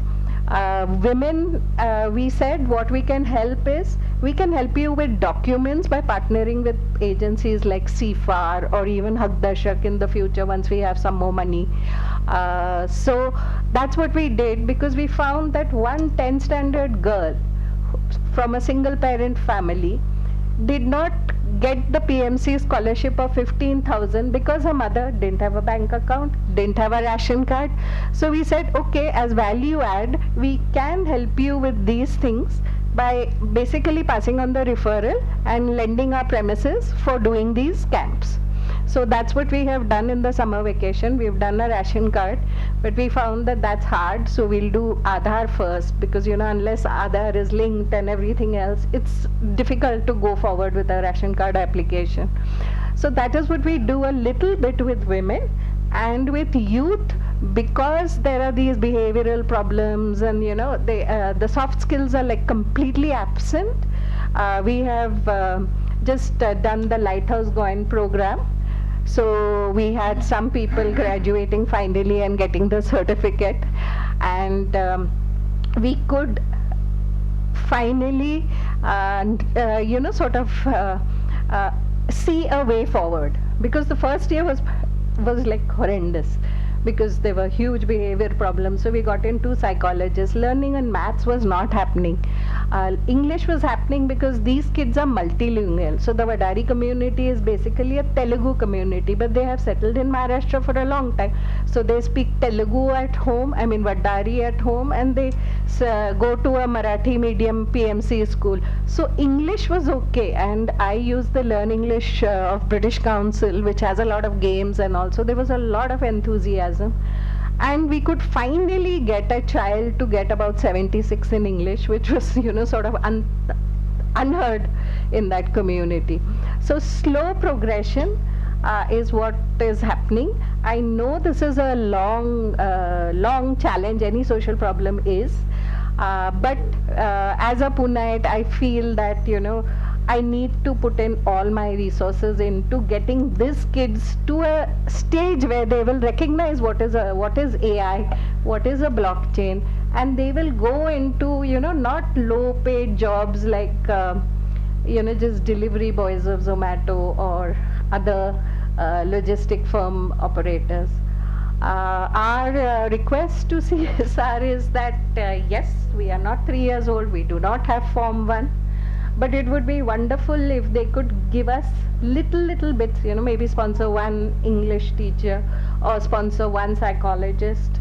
Psychologists are what we really need the most, and they are expensive. Behavioral psychologists are very expensive, and it takes a lot of effort to get the child to sit and then study and learn. And also the behavioral psychologist has to work on the teacher, because most of the teachers that we get, they're not willing to come into a basti, and there is where we have to pay a decent salary, and that is where we are hoping that slowly we will be able to raise funds for a teacher for middle school, because now we want to have 5th and 6th, we want to go lower and lower, so that we can influence the child for a longer period and then get the 10th standard results. Otherwise, if you get a kid just in 9th standard, it's difficult to sort of get results quickly in the 10th. Basti has. Thank you. So, I think In the interest of time, we'll just keep it. Thanks. Yeah. All right. We have so the we can request them to just be precise. just please be a little brief. The Savarkar Educational Trust. Do we have anybody? Yeah. Please go ahead. Just one sec. We just want to increase the volume here. Neeraj, if you can.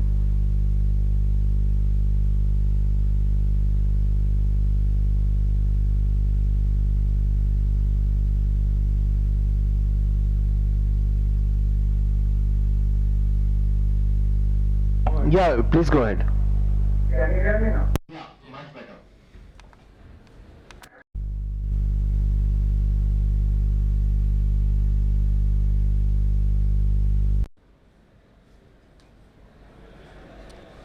Yes, please go ahead.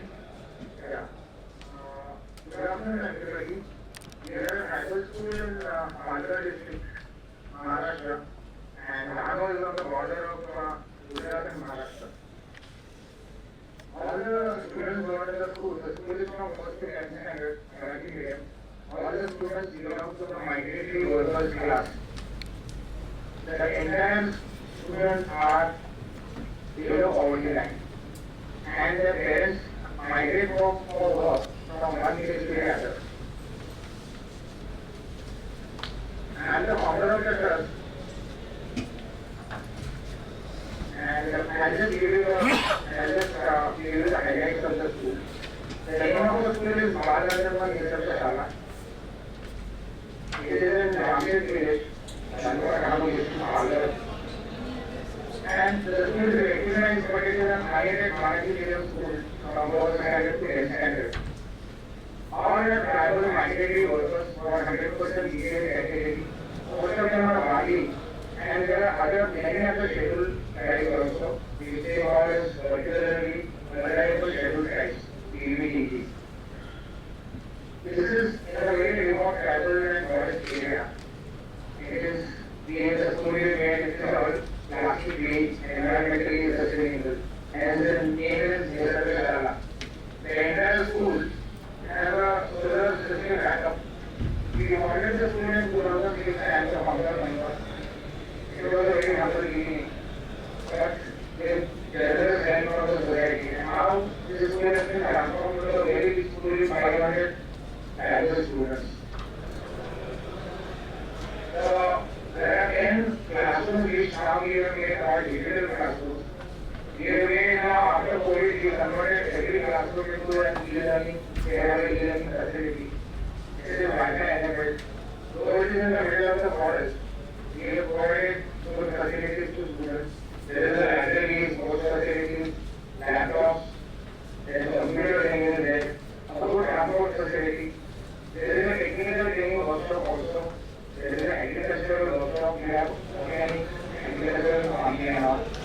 Separate good toilets for boys and girls, portable pipe drinking water, good hygiene facilities, health checkup facilities, lunch, snacks, everything is free for students.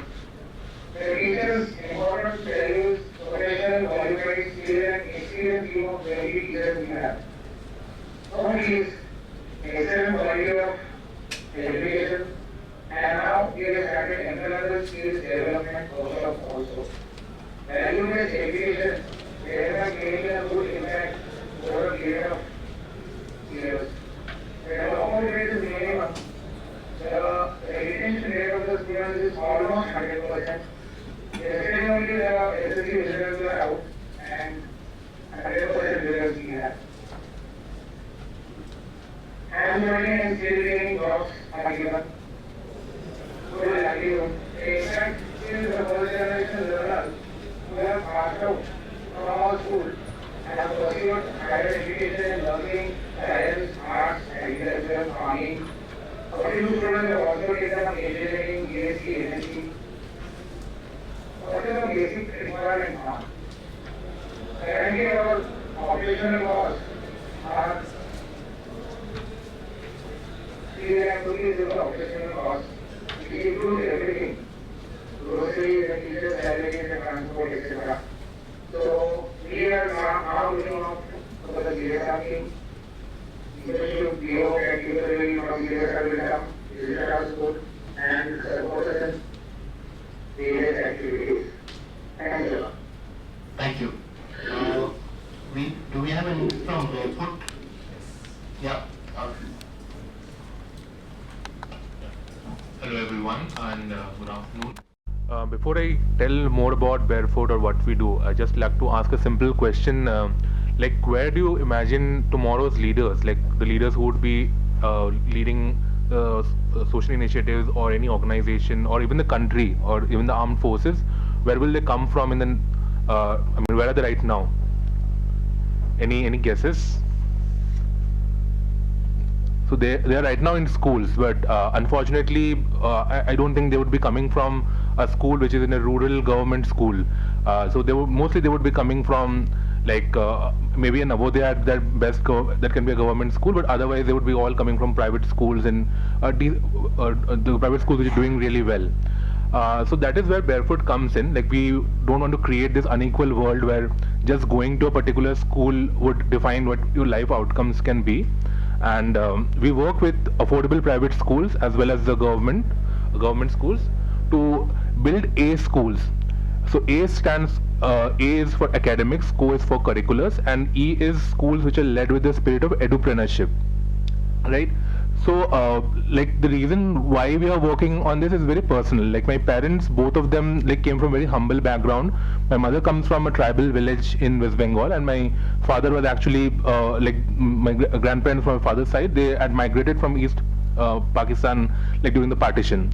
So they were in a government school in a rural area, and still thankfully, because of education, they boarded the bus of education and they got decent jobs. And I was able to go to a convent school, I was able to go to an arts class, play cricket, I am able to speak English and lead organization. I made a choice to leave my job in the Accenture and join the social sector, join the Teach for India fellowship.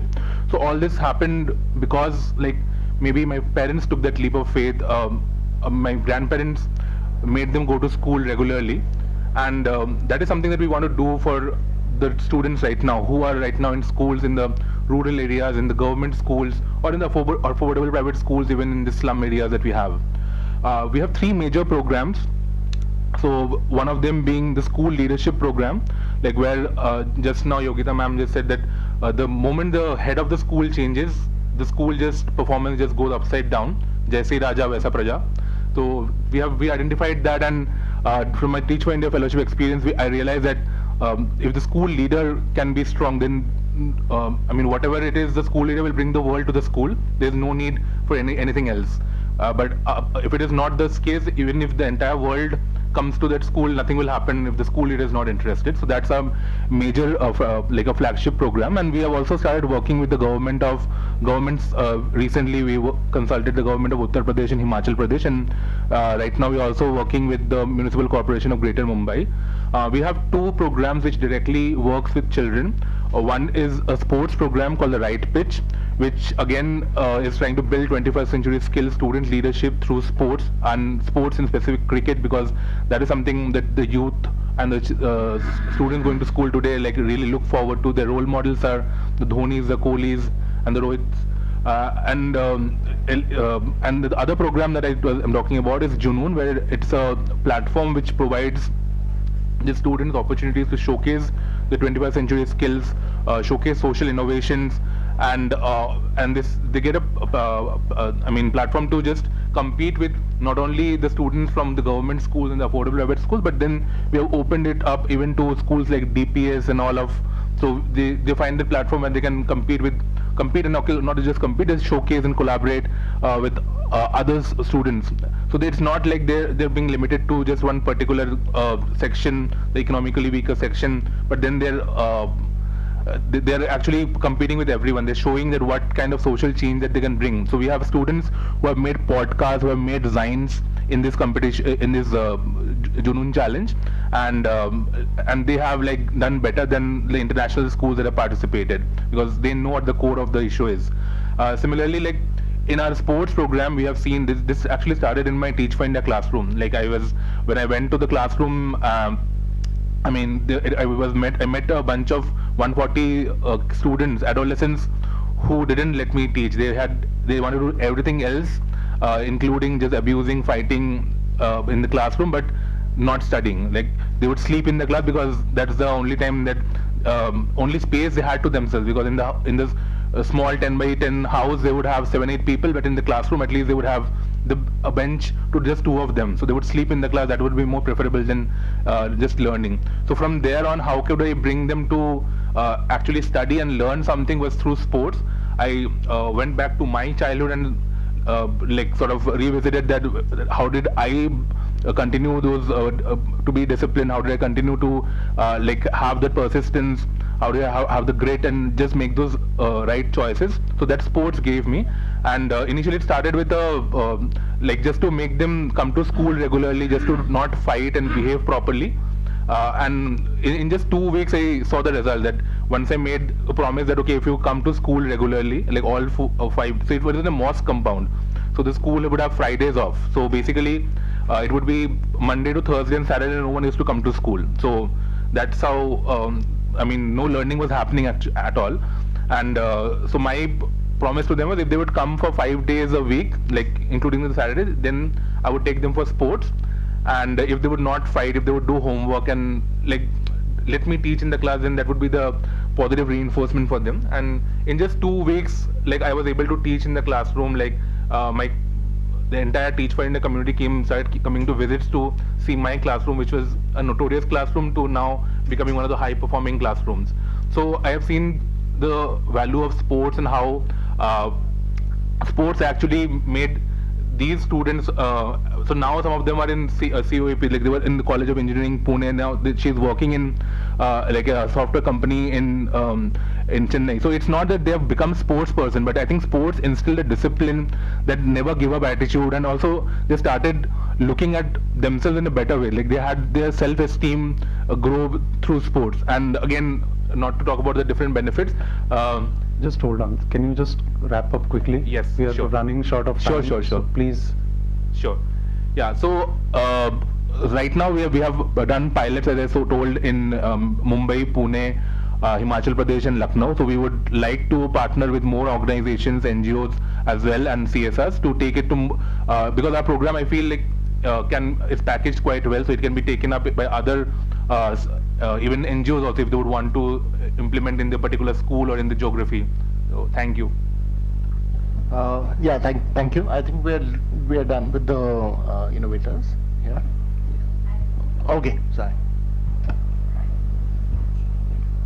Yeah, good afternoon. I'm Sonia, and Vipul has already mentioned a bit about the ACM India CS Pachala initiative, so I will directly jump into the program. So, like all of you spoke about the different ways in which you are trying to bring about a difference in education, we work directly with teachers, right? Capacity building of teachers more because we feel it's sustainable, and we are able to reach out to a large number of schools through our master trainers program. So we have been part of like a large project in Andhra Pradesh where we work with social welfare, tribal welfare, and ashram schools.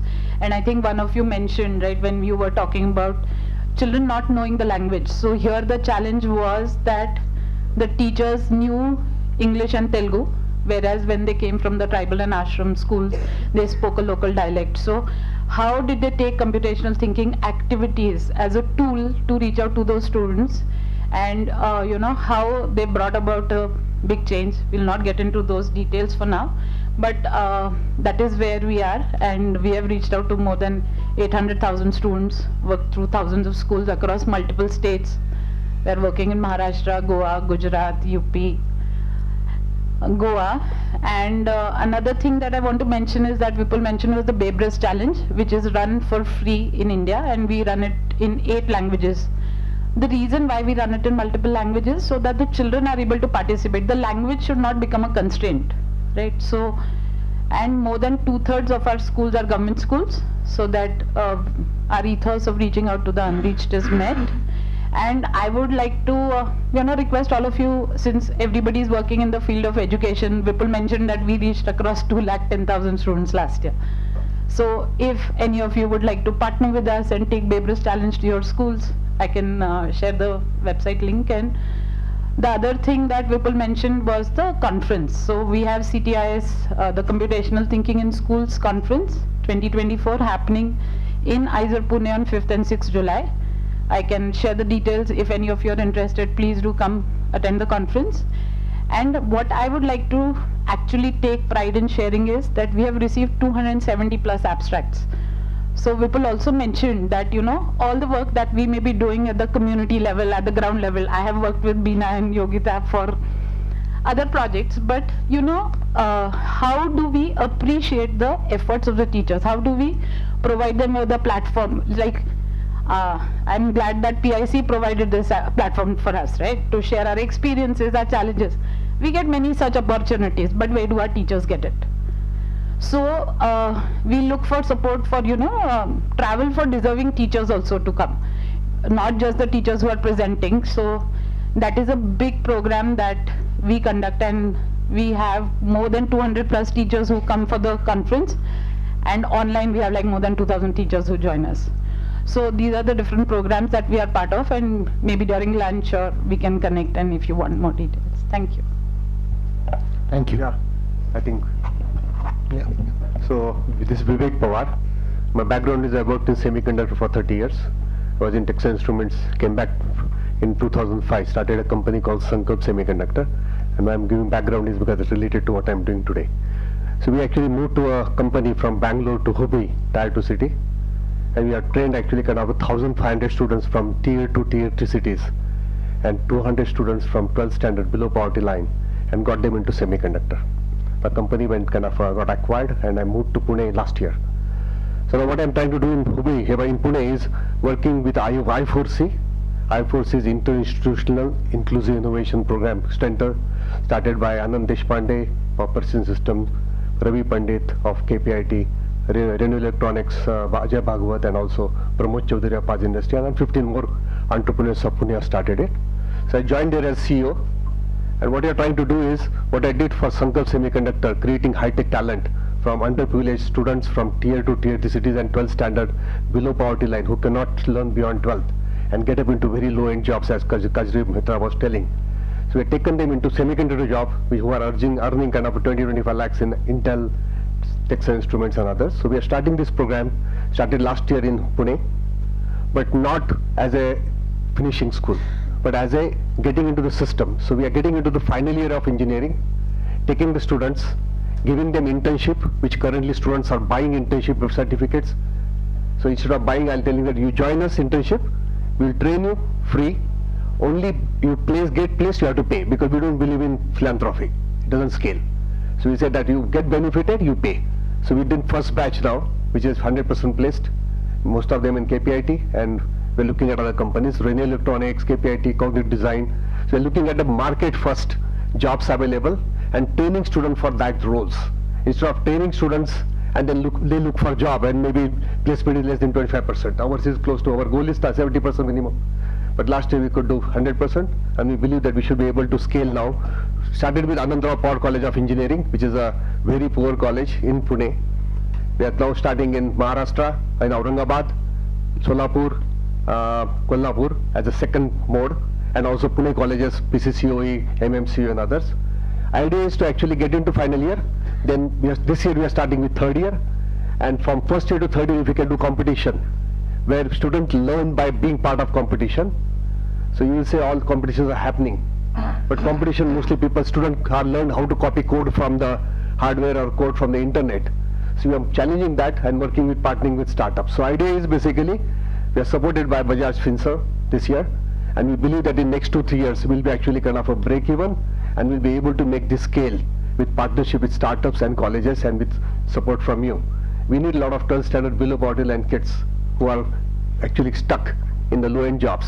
Science students, so we are training them. We have got 8 last year, and all of them are actually going to come to one level, and this year we'll be placing them.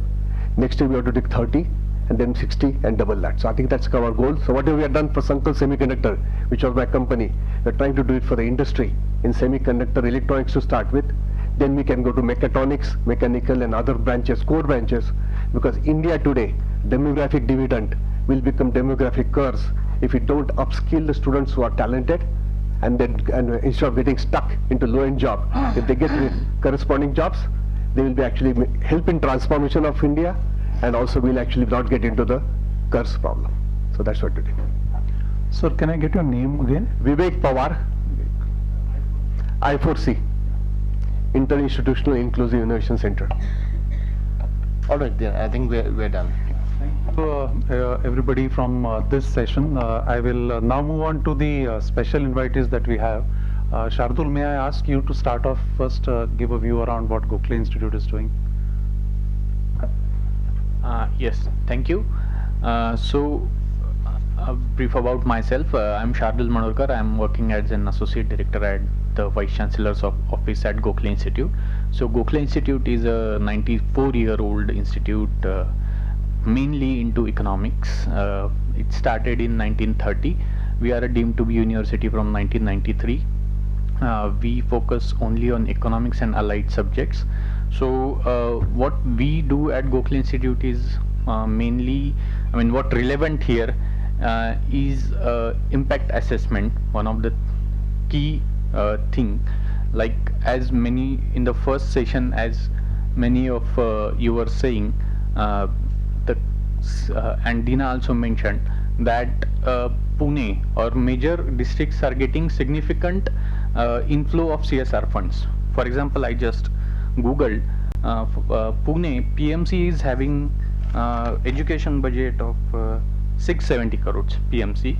PCMC is 233 crores, and Pune district has got a CSR of 237 crores, 247. So overall 1200 crores of money is getting into education only in Pune district. But what is the output? What is the impact? So in Gokhale, one of our expertise is impact assessment. So one project we are doing with Sanjay sitting here with their Vinoba app, and apart from that, we are also doing few studies with Government of Maharashtra, Government of India. For example, recently we have completed district strategy plan for 8 districts in Maharashtra. So we were allotted 8 districts. So Government of Maharashtra has conducted such project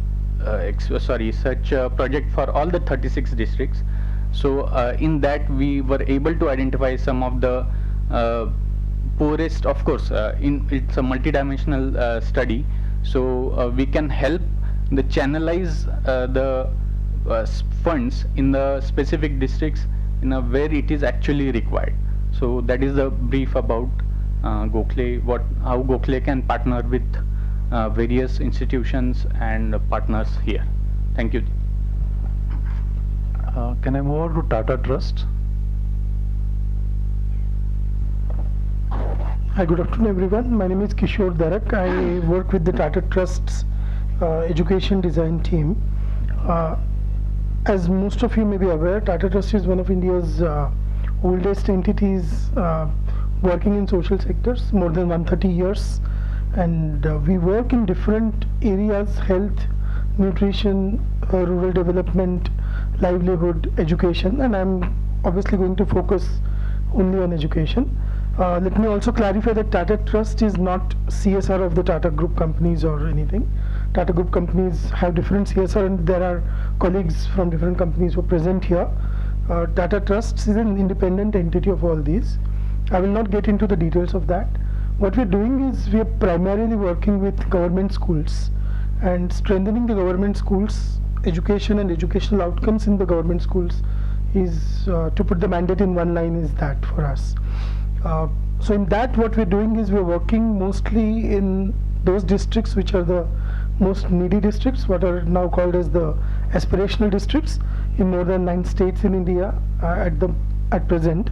And our work ranges from early childhood, that's Anganwadis, to elementary sections, and in a few states we also work in upper primary sections, which is in STEM education. So 3 states I think we're working in STEM education. There are multiple programs that Trust has come up with, and I'm not going to go to the historical legacy. I guess this room is aware of that. But some of the recent initiatives, one is the CLICS program, Connected Learning Initiative, which was in partnership with MIT, Massachusetts, and TISS Mumbai, Tata Institute of Social Sciences, and which is now culminated into a Center of Excellence in Teacher Education, which is founded by the trusts in TISS Mumbai, and a colleague from Center of Excellence is also present here. She will talk about that. So one important dimension of our work is reaching out to schools now by not creating any extra systems, but working with teachers very closely. So teacher development is going to be the key of any change that we want to create in a sustainable manner. As far as possible, our models work on, we believe in a model which is away from a very popular deficit model. All the time we talk about societies, communities, teachers, students, and the focus is on what they don't know and what they don't have, and then there is a gap that is to be filled by us, the exterior entities. The model is slightly different than that. We also try to look at the strengths of the communities and try to involve communities in our programs. It could be the teacher community, it could be the local community, including the school management committee members or parents. So that's one dimension. The other is a lot of our work is also focusing on technology-based education.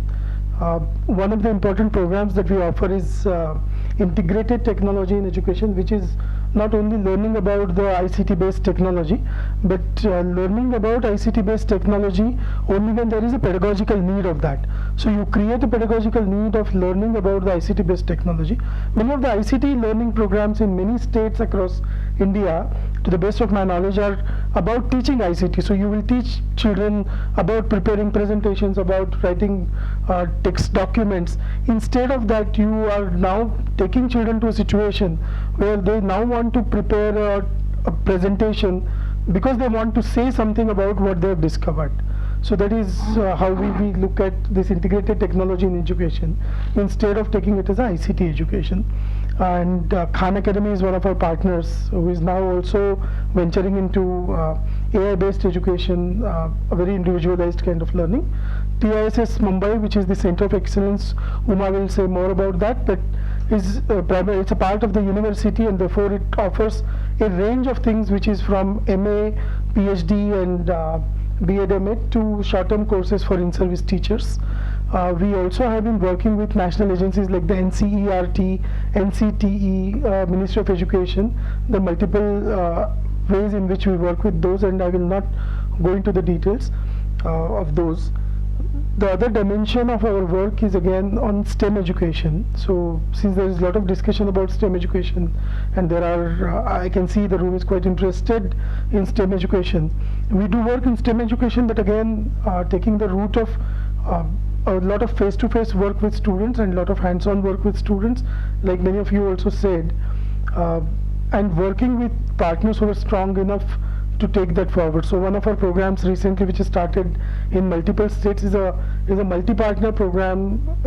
It's a multi-partner supported program, which is anchored by ISER Pune, Indian Institute of Science Education Research Pune, and it's working in Bihar, it is in Maharashtra, it is in some other states, in Uttarakhand, and there are a few more states to come in.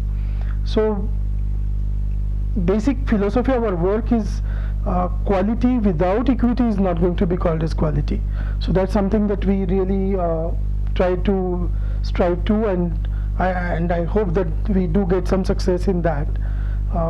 We definitely get our programs analyzed and assessed by external agencies, and I would definitely like to connect with Gokhale Agency or Gokhale Institute also for that.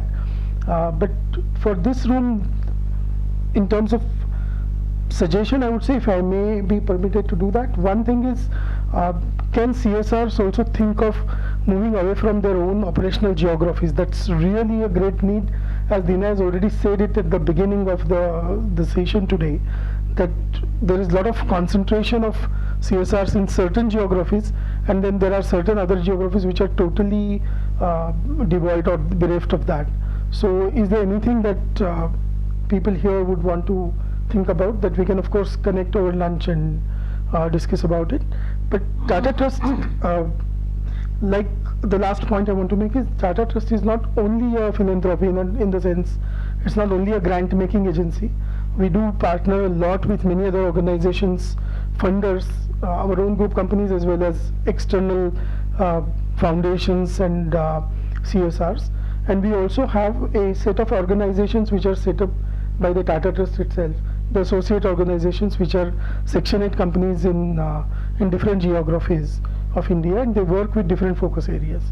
I think I will just stop here for now, and if there is anything, I would like to connect with all of you. Thank you so much. Thank you, Kishore. Since you mentioned Uma multiple times, we'll move over to Uma. Uma, over to you.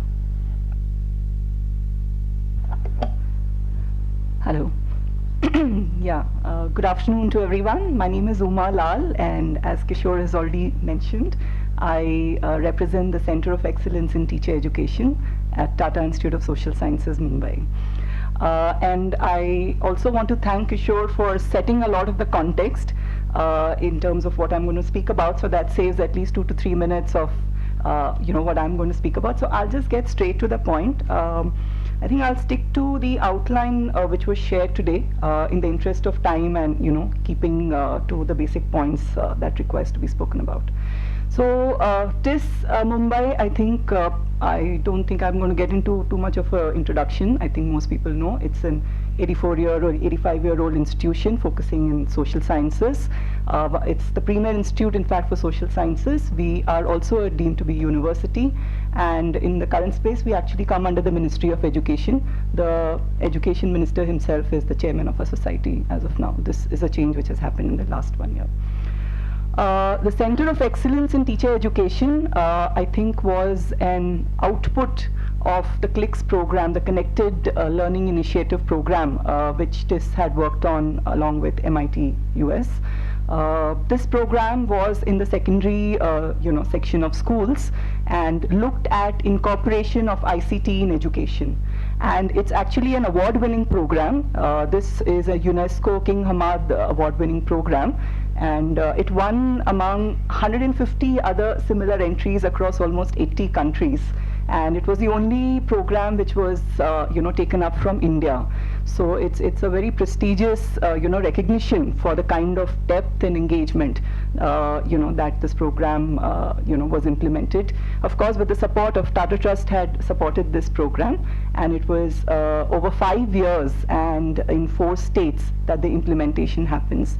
So that kind of actually, why I'm giving these numbers is that also sets the context for, what I'm going to talk about in terms of the work that CET does, right?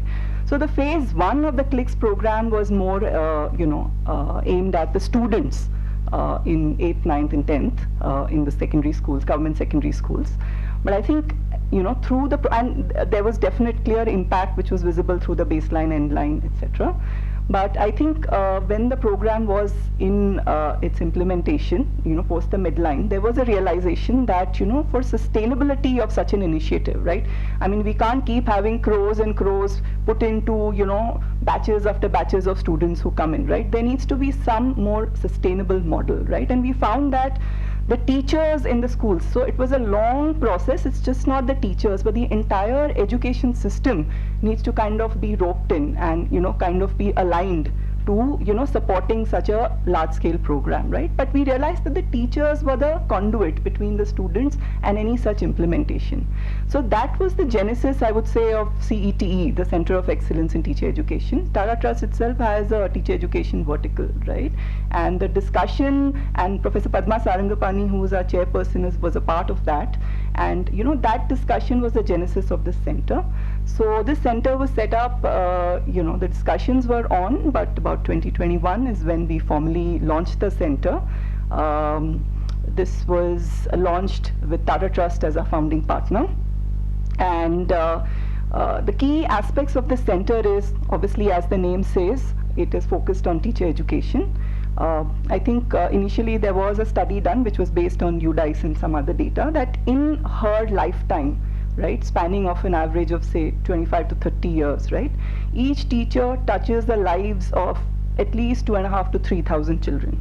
So I mean, if you're looking at ROI, right, there cannot be a better explanation for an investment in teachers, right? So that's the first point that I would like to make here, that, you know, I mean, if you want to look at something which is sustainable, and today, you know, CSR or, you know, any social engagement has definitely moved from just being pure social engagement, but it is actually the business of social engagement is how I would look at it, because that's how cleanly and efficiently you need to manage, you know, all your initiatives.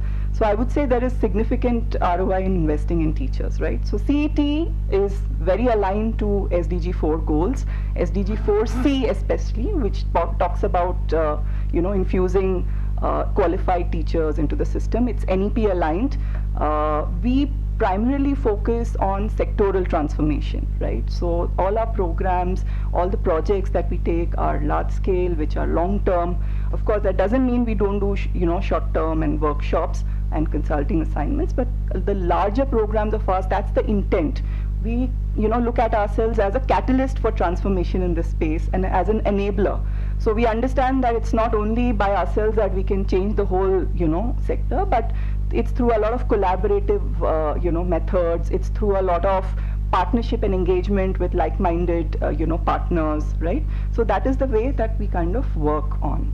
Our focus areas, as Kishore has spoken about, of course, we are an academic institution, so we have, you know, academic programs, which is B.Ed, M.Ed for teachers. We have a master's in education, and last year we also very successfully launched a MA in education and technology, and Vipul, who's here, is an integral part of that program as well. So thank you, Vipul. Very, very involved right from the conceptualization to actually putting together, and he's actively engaged in teaching of the program too.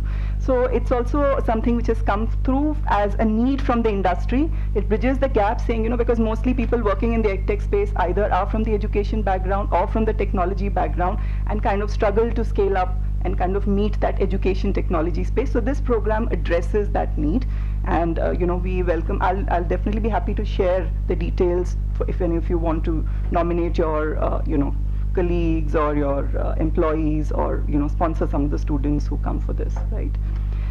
In terms of fostering collaboration, you know, partnership is definitely, as I have said, is the way forward, right? The CET model is collective and not competing, right? I mean, we want to supplement efforts. We want that, you know, scale is achieved, standards are created, and we are happy to facilitate that. So we do that through some of our projects. So one project, which is an offshoot of the IT program called Telta, which is sponsored by Capgemini, we have been implementing that in Mumbai schools for the last 3 years, right?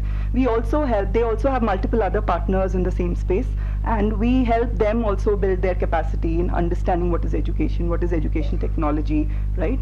And we have done this with other partners as well, right? I mean, independently also there have been organizations who have reached out to us to either validate their curriculum, validate their programs. They have a lot of field engagement. How can we kind of build it all and put it together? So these are some of the things that we've done. So if I have to summarize, CET does its own implementation. We have large-scale field programs. CLICS is our flagship program. Other than that, we have an engagement currently, which is a World Bank funded program for entire TVT transformation in the state of Chhattisgarh.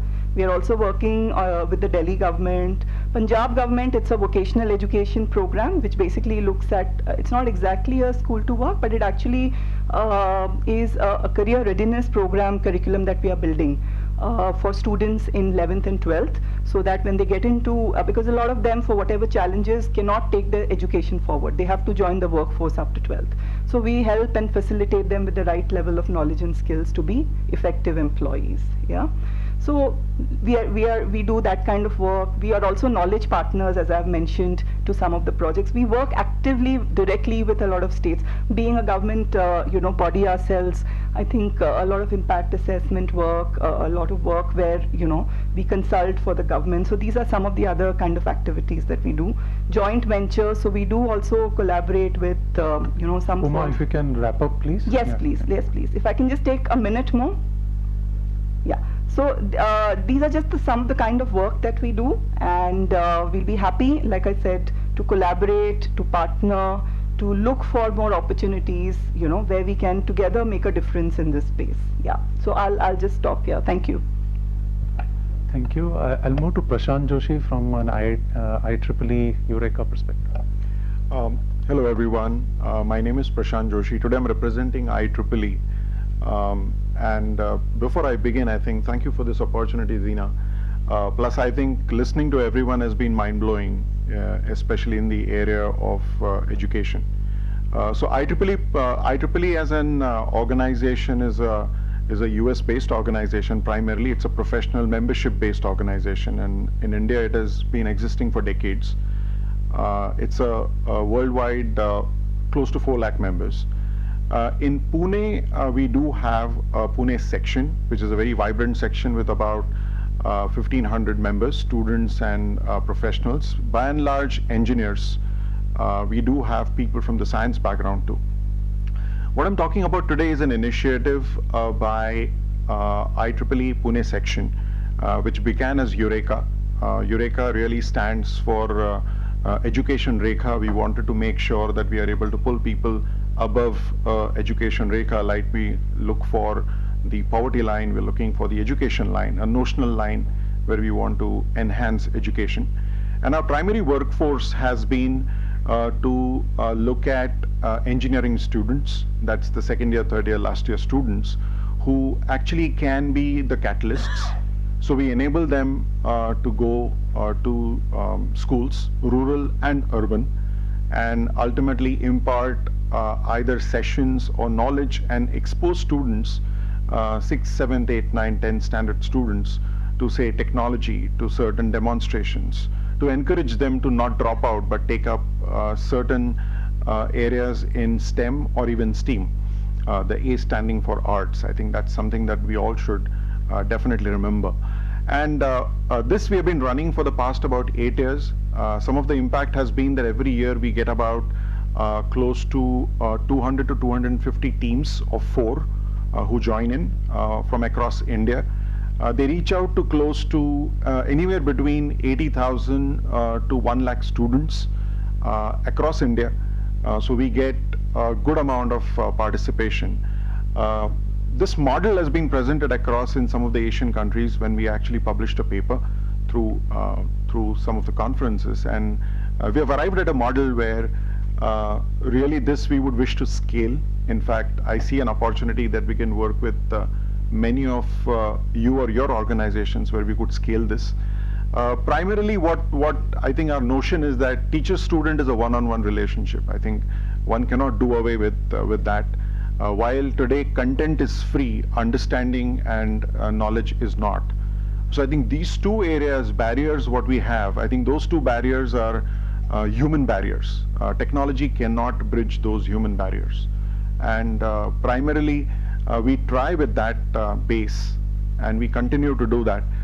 We have also noticed that you don't really require a lot of funds to do this activity every year. Of course, we get funded by one of the IEEE societies for a few lakhs. However, as we would like to reach out to more, maybe cover a few lakhs of students, school students, and through engineering students, maybe we can utilize even professionals who can get into it. I think this could be a large movement. That is what we want to take it to, and make it something which is not only nationwide but also a model that we will be able to align with things related to NEP, because NEP now also looks at collaborative education models between students, and that's a mandate. So I think some of the institutions have also looked at rural immersion or other kind of programs which have been integrated into their education system to make the same thing happen. So I think there is a lot to leverage, and I'll be more than happy to talk about details, what IEEE and this Eureka program is about and how we could collaborate. Thank you. Thank you, Prashant. We'll move on to ACDT. Ajinkya or Surekanji.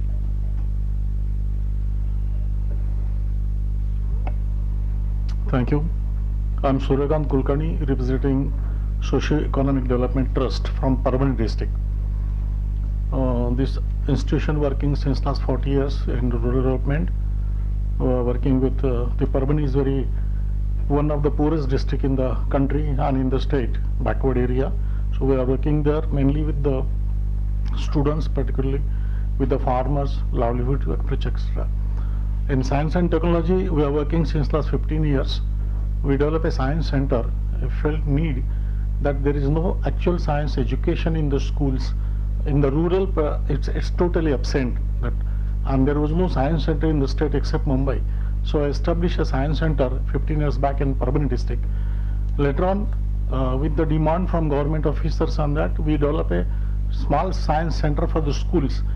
On that, we have established already 150, 160 centers in Maharashtra at present with the different area of the government schools, with Jila Parishad schools, and tribal department, etc. We are working with the HCL Foundation support. We established science centers out of the states at Lucknow, Chennai, Madurai, Delhi, and Nagpur. There are two models. One, these science centers we are establishing with the government, handing over them, giving teachers training and support as they need time to time, and students visiting from that area to that center. The HCL Foundation support is different. We are having a year-long program with the center. It's attached to nearly 70 to 80 schools from government schools, and the regular visits are conducted of that school. The science clubs we have developed with the schools, and 4,000 to 6,000 students at each center are taking the science education, and we are assessing their learning in science yearly. So mainly this science center is we are very happy to say that the students visiting the science center, the teachers visiting science center, and giving feedback that they have changed their attitude at all. After this, we have developed 100 and plus experiments, we can say, the exhibits there. Everything is, the students can play with the exhibits. It is all interactive, what we can say. And it takes 1 day for the students to visit the science center from morning to evening. Most of the syllabus is covered in that from 5th to 12th, but the centers are mainly to ignite the curiosity of the students to learn science, and by playing with the science, playing with the science exhibits, they are learning, they are enjoying science, and that is our idea, that students should take interest in learning of science. They can enjoy, and such exhibits we have developed, and with that we are trying to educate, support the science education in the states and in the country. Thank you very much. Thank you, Suryakanji. I had the opportunity to visit the science center at Parbani. It's unbelievable, the type of scale that they have, and at a place called Kerwadi. I've been to some of the science centers in India where you are not allowed to touch anything, everything is in showcases. Whereas here I actually experienced a school trip which had come, and the kids were playing with the different artifacts. They had their parents and others who are also accompanying. So quite an amazing stuff. Nikhil? Yeah, hi, my name is Nikhil Karkare. Actually, great stories here. I'm hearing very inspired by what I've been hearing. My background is that I'm the co-founder of Walnut School. We have 3 schools in Pune. Sorry, you can hear me? Yeah, no. So yeah, I'm the co-founder of Walnut Schools. We are 3 schools in Pune. We are CBSE schools, but we focus a lot on innovation by way of whatever we provide to the students. So the main features of our school are basically we have no school bags. We have subject-wise classrooms where students keep moving between every classroom. So we have specific classrooms for English, math, science, and whatever. We also have daily sports, and we also have a lot of STEM-focused activities. Like Beena said, we are our background is STEM, so we focus a lot on STEM activities inside the school. And we focus a lot on computational thinking. I've been part of CS Pathshala for some time now, as well as Bebrus. And we make students play board games. We focus on strategic thinking. We focus a lot on the way they conduct activities inside the classroom, and we monitor all of it. So our basically, whatever this, what I've been hearing is how we, the science and math and English and whatever has been taught inside classrooms, we focus a lot on the content which is taught. We enable the teachers to teach using the content that we make, especially after doing a lot of research and going on the ground and figuring out what the requirements are and how students understand. So we've been involved with education for the past more than 2 decades. We use a lot of technology to enable the teachers to teach in the classroom. We have a curriculum plan, we have curriculum management to create curriculum plans, monitor it, as well as right from creation to the point where the students are tested and the learning outcomes are tracked. So we create content systems through great detail and planning for consistency, scalability, and reliability. So that's kind of where I come from, and my background is that I'm an engineer, as well as the founders are all engineers, and we are very closely and deeply passionate about learning outcomes, and very happy to help anybody who wants to talk more about EdTech as well as learning outcomes. Thanks. Divya?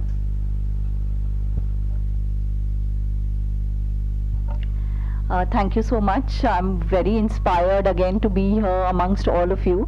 My name is Divya, and I'm a part of an NGO called Alert. We run a program on climate change for schools.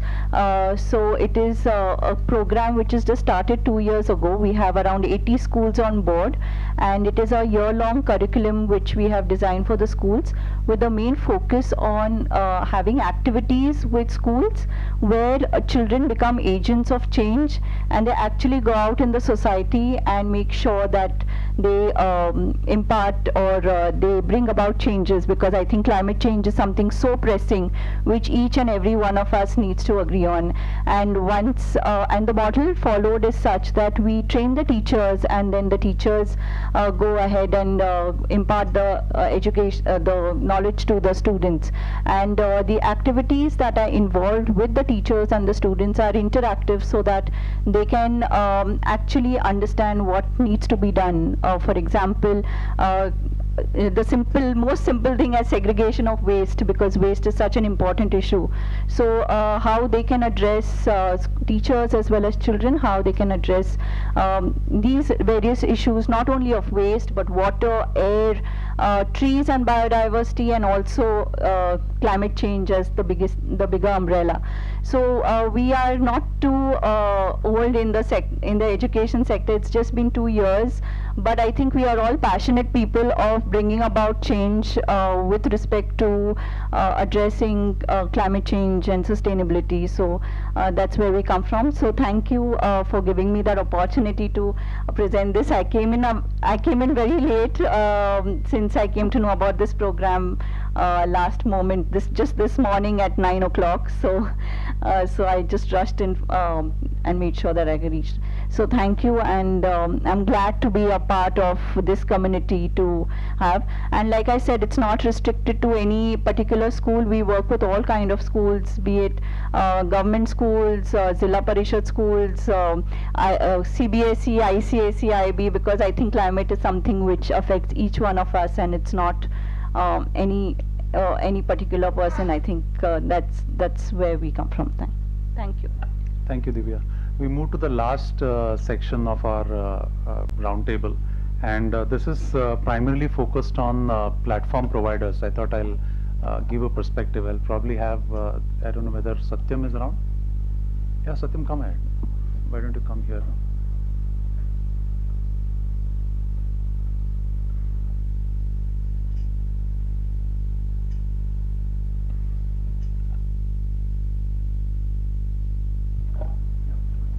Yeah. Hello everyone, I'm Satyam. I'm the co-founder of GroundUp. We are an early stage startup. We started just 2.5 years back in this education space, and we started with affordable private schools. We are a for-profit startup, but the problem statement that we started was, one of my co-founders is Sachin. He is also from the same batch where we graduated from IIM Bangalore. And his father is a school teacher in a small town called Kandhar. So some of you must be aware of this town in Maharashtra. And as he grew up, he observed his father was more busy in paperwork than preparing for the curriculum.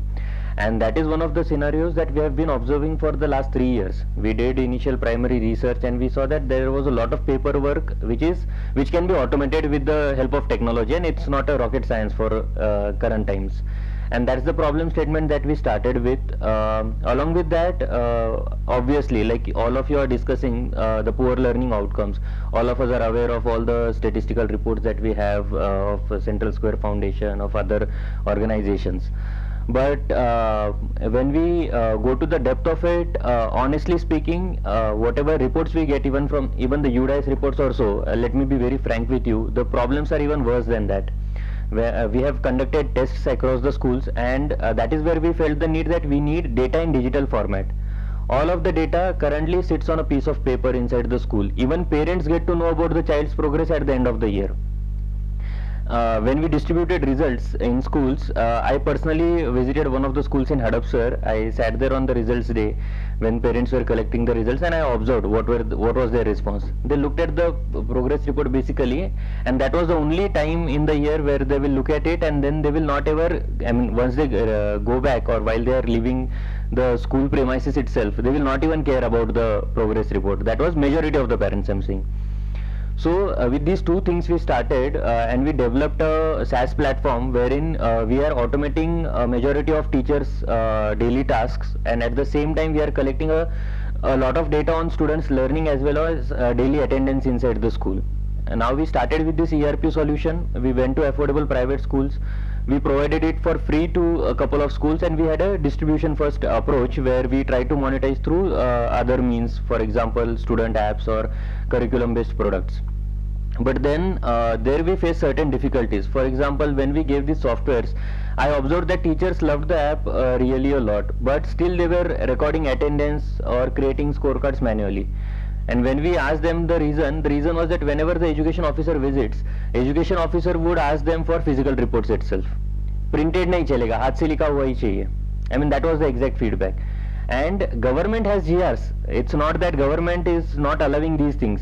But to be honest, at a block level or so, even the officers are not that aware, and teachers don't want to get in a fight with those guys. So they are like, हमको ये manually भी maintain करना पड़ेगा sir. ठीक है. Then that is where we felt the need to work at a government level or to have something at the policy level. So we worked with Chhatrapati Sambhajinagar Municipal Corporation, earlier known as Aurangabad, and fortunately we got to work with Mr. G. Shrikant over there. He is the current commissioner, and particularly he is interested into education. That is his for last 10 years he tried to adopt such a software and implement it at his district level wherever he worked earlier, but couldn't do so due to certain issues. But here we got that opportunity, and we started working with him last year in June. In first 2 months itself, across 68 schools of the municipal corporation, we deployed our software. We trained all the 600 plus teachers over there, and the project was called Smart Guru. It was out there in the news as well as the basic problem statement that we were given there was that they wanted to increase student attendance. So alongside our software, we developed a centralized dashboard for them, and a Savitri control room was set up in Aurangabad itself.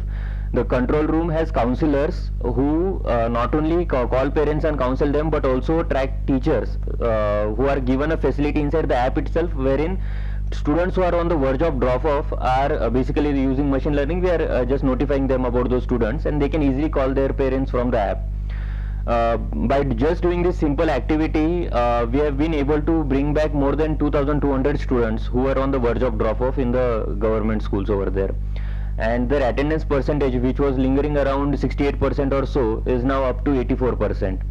So that is the project that we have done, and after that we have been in talks with several districts or state governments to pursue similar project, and we are still struggling in that phase. So I would like to invite any corporates who are particularly interested into such kind of projects or to get real ground level data. If you are interested in this, maybe we can start with a small cohort of schools, not maybe entire district, but a municipal corporation or say a block level or a taluka level group of schools. and more than happy to discuss over lunch about this initiative. Thanks a lot. Thank you, Satyam. Can we go to Vinoba, Sanjay? Thank you, Dina. Thanks for inviting me, and it was wonderful to hear everyone. Thank you. So, I come from technology background. I was running a fintech company. I am Sanjay Dalmia. I am representing Open Links Foundation. So, there are a few things, which when I started Open Links Foundation, which were there in my mind. One, that we saw the magnitude of impact that technology had on banking. Banking transformed in the last 2 decades, but education, even today, when so much of technology is available for simple things like attendance or tracking, there is very little use of technology. And how do we do it? How do we create adoption for technology in schools and education? So that was one of the thoughts. The other thought that was there was that, India, we have about 50% of our children going to government schools. And developed countries like US, which are very capitalistic, have 85% of their children going to government schools. USA, it is 95% children. In Japan, it is 95% children going to government schools. So, we cannot, as a socialist country, government cannot leave its responsibility, and government is spending a lot of money. So in the course of journey, we figured out that in Maharashtra, on each child, government is spending 1 lakh rupee per annum. That is the 75,000 crore is the budget of Maharashtra government, and that is the amount that government is spending. So how can we strengthen this system? It is very, very important for many reasons that the government school system is strengthened. Within that, teachers, like Uma was mentioning, students will come and go, and if we can somehow strengthen the teachers, we will have a impact for a much longer period of time. So we started work, and our mission is to improve quality of education by supporting and motivating teachers and administrators. So this and administrators came in later as we started working in the district administration system. So we started work with the Ramakrishna Mission, 3 schools in Chennai. This was way back 2016. We then worked with Teach for India, about some, I think, 8 or 10 schools in Pune. We then worked with the Bharti Foundation, Airtel, about 180 odd schools, various parts of India. In 2021, we had a very interesting meeting with the Additional Chief Secretary at that time, and with his help, we started work in Pune district. In April 22, we launched our first project in Pune district. So, a district like Pune, a small district, has 3,639 Zilla Parishad schools, 11,000 teachers, and they are geographically distributed. So it's a dream for a IT company, very good use case to use IT for, versus trying to distribute for 1 or 2 or 3 schools across. So we learned there, and then we grew in districts. So today we are working in 16 districts, 9 in Maharashtra and 7 in Chhattisgarh. We work with 28,000 schools and 95,000 teachers, and impacting 23 lakh students.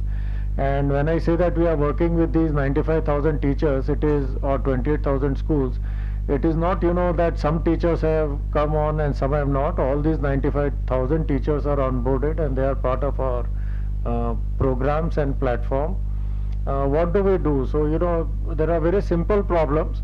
All implementation happens at district level. All, education or any government program implementation happens at district level. But a district, which issues 2 or 3 circulars every day, every district issues in the education department, they don't have a mechanism of sending it out in a organized way. It goes on WhatsApp and it gets lost. So very simple problem, how do you make it available on a kind of a platform? So that's one of the solutions. The other thing is, just imagine, we were speaking about how do you do this mark correction and getting the marks, and many of these exams like the JNV exam or the scholarship exam in Maharashtra or Sainik school exams, Mostly the government school students who are from the backward income class, they don't get it because no one will give them the resources for practicing and no one will give them inputs.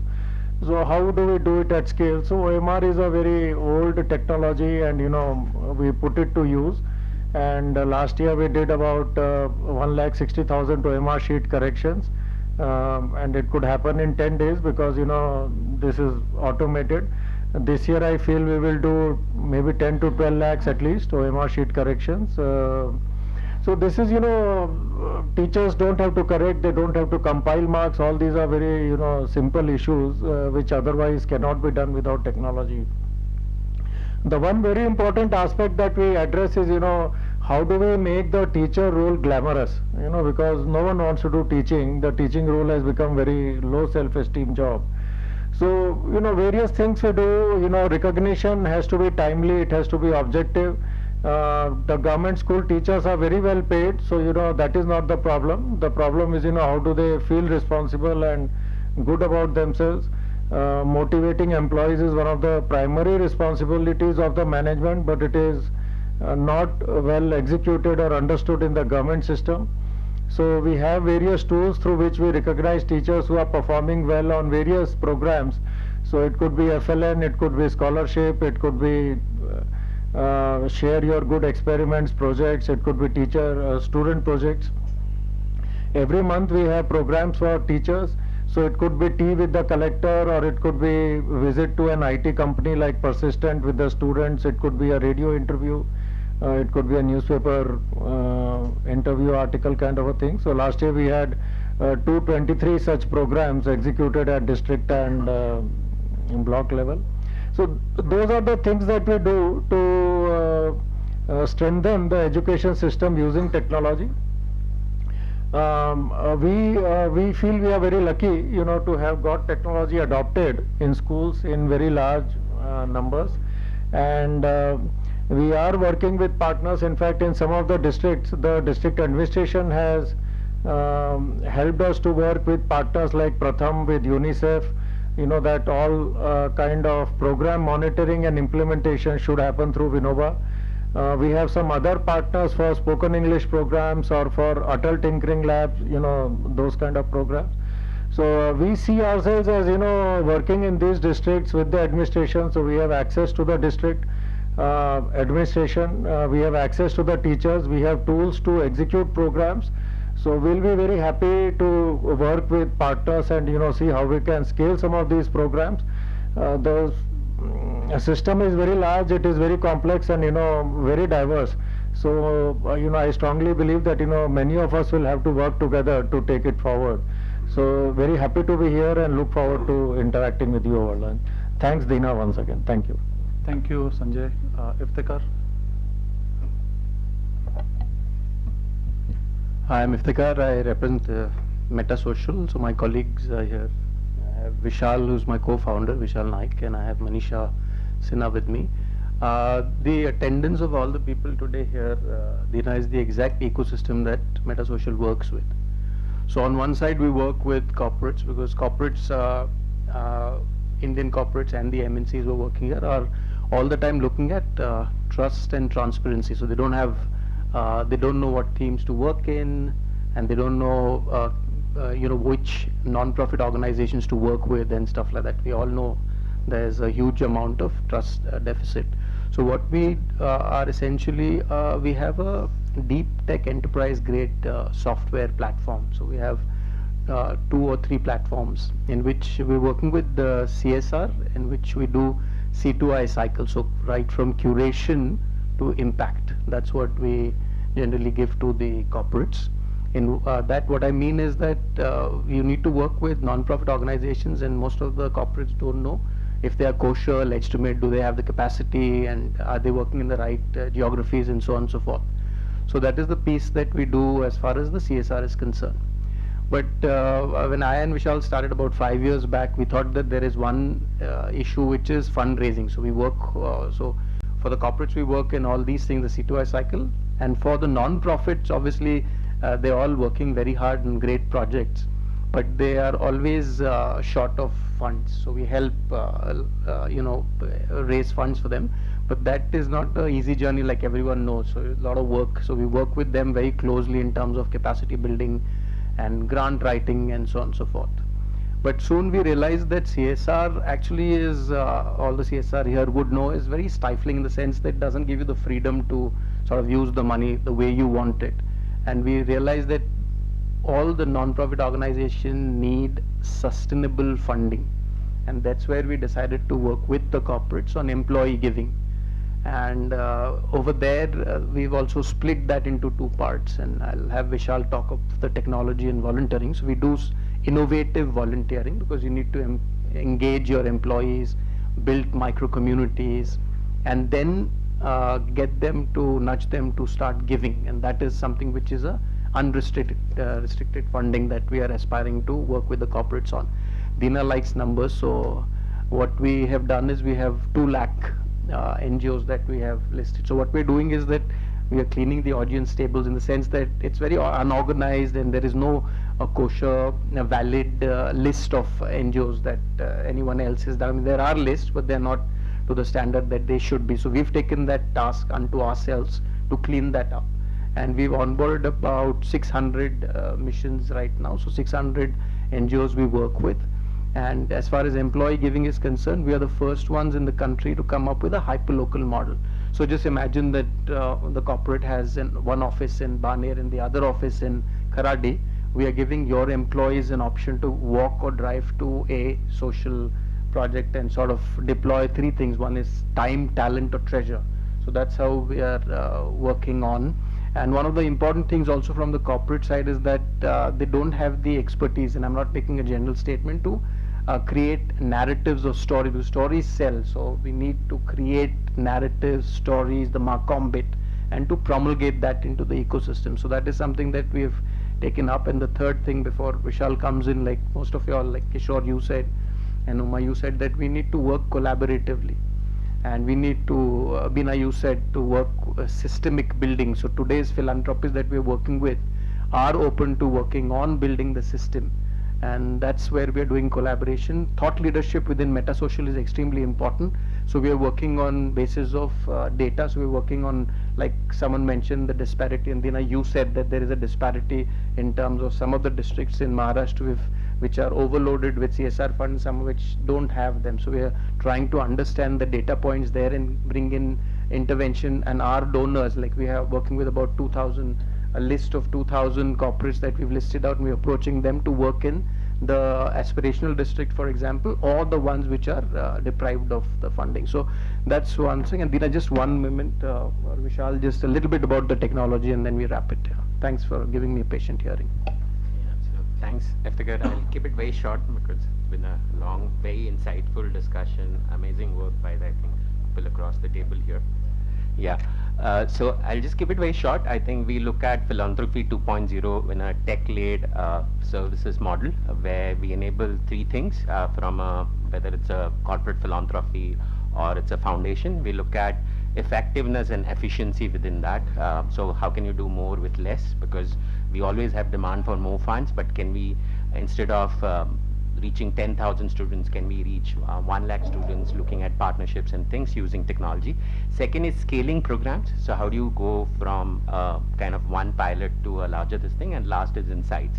And we do this through 3 offerings. So we have Socio-XN, which is what Iftikhar was mentioning, right from curation, due diligence, proposal, Amini, making it ground, happening on ground in terms of this thing. Second is employee giving, because actually putting that as part of an engaged philanthropy as corporate, which is giving both in terms of money and employee volunteering, which is very, very important from actually engaging with the projects and the community around. And the third is the last mile solution. So it could be data collection apps in terms of what we're doing, or it could be in terms of actually scholarship management and putting different workflows on ground.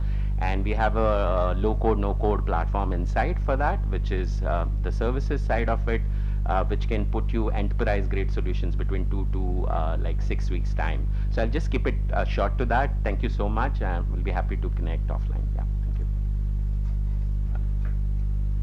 Thank you, Vishal. Thank you, Iftikhar. It's been a very long day. I'm sure all of you have had a very patient listening as well as sharing some of your thoughts. I just wanted to look at what is the way forward and look at how we can actually keep this engagement or dialogue going.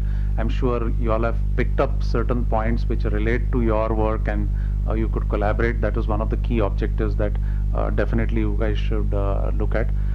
As we discussed, as the mentors mentioned, there is a clear focus on the education sector. You would have seen some of these handbooks which were just shared with you all.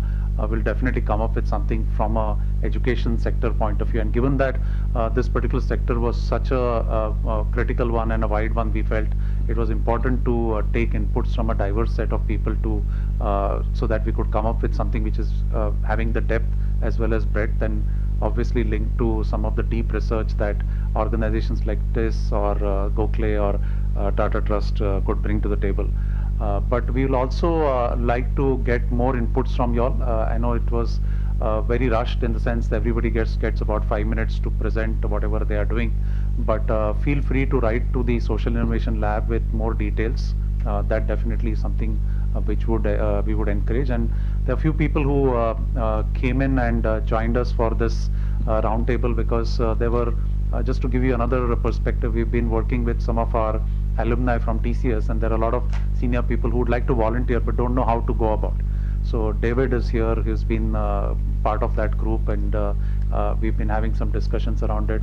We're also fortunate to have Sridhar Shukla out here, and Sridhar is looking at some of the thoughts that he has around teacher training, and very nice of him to be able to join us. And there are other mentors who have not been able to speak at this roundtable, but I'm sure they will have gained a lot from hearing from various of these inputs. So again, I'll hand over to Neeraj to give the vote of thanks. Hello everyone, my name is Neeraj Thakur. I head the Social Innovation Lab here. I will be very brief because I have the same feeling which I used to have during my school days, when my maths teacher used to extend his session for 10 minutes and we used to be very hungry that time. So I understand that feeling. So the only quick I will do is thank you everyone for coming over here, because I understand today morning traffic was very terrible. And some people have reached from Bombay earlier than coming from Baner. So thank you for being so patient and coming over here.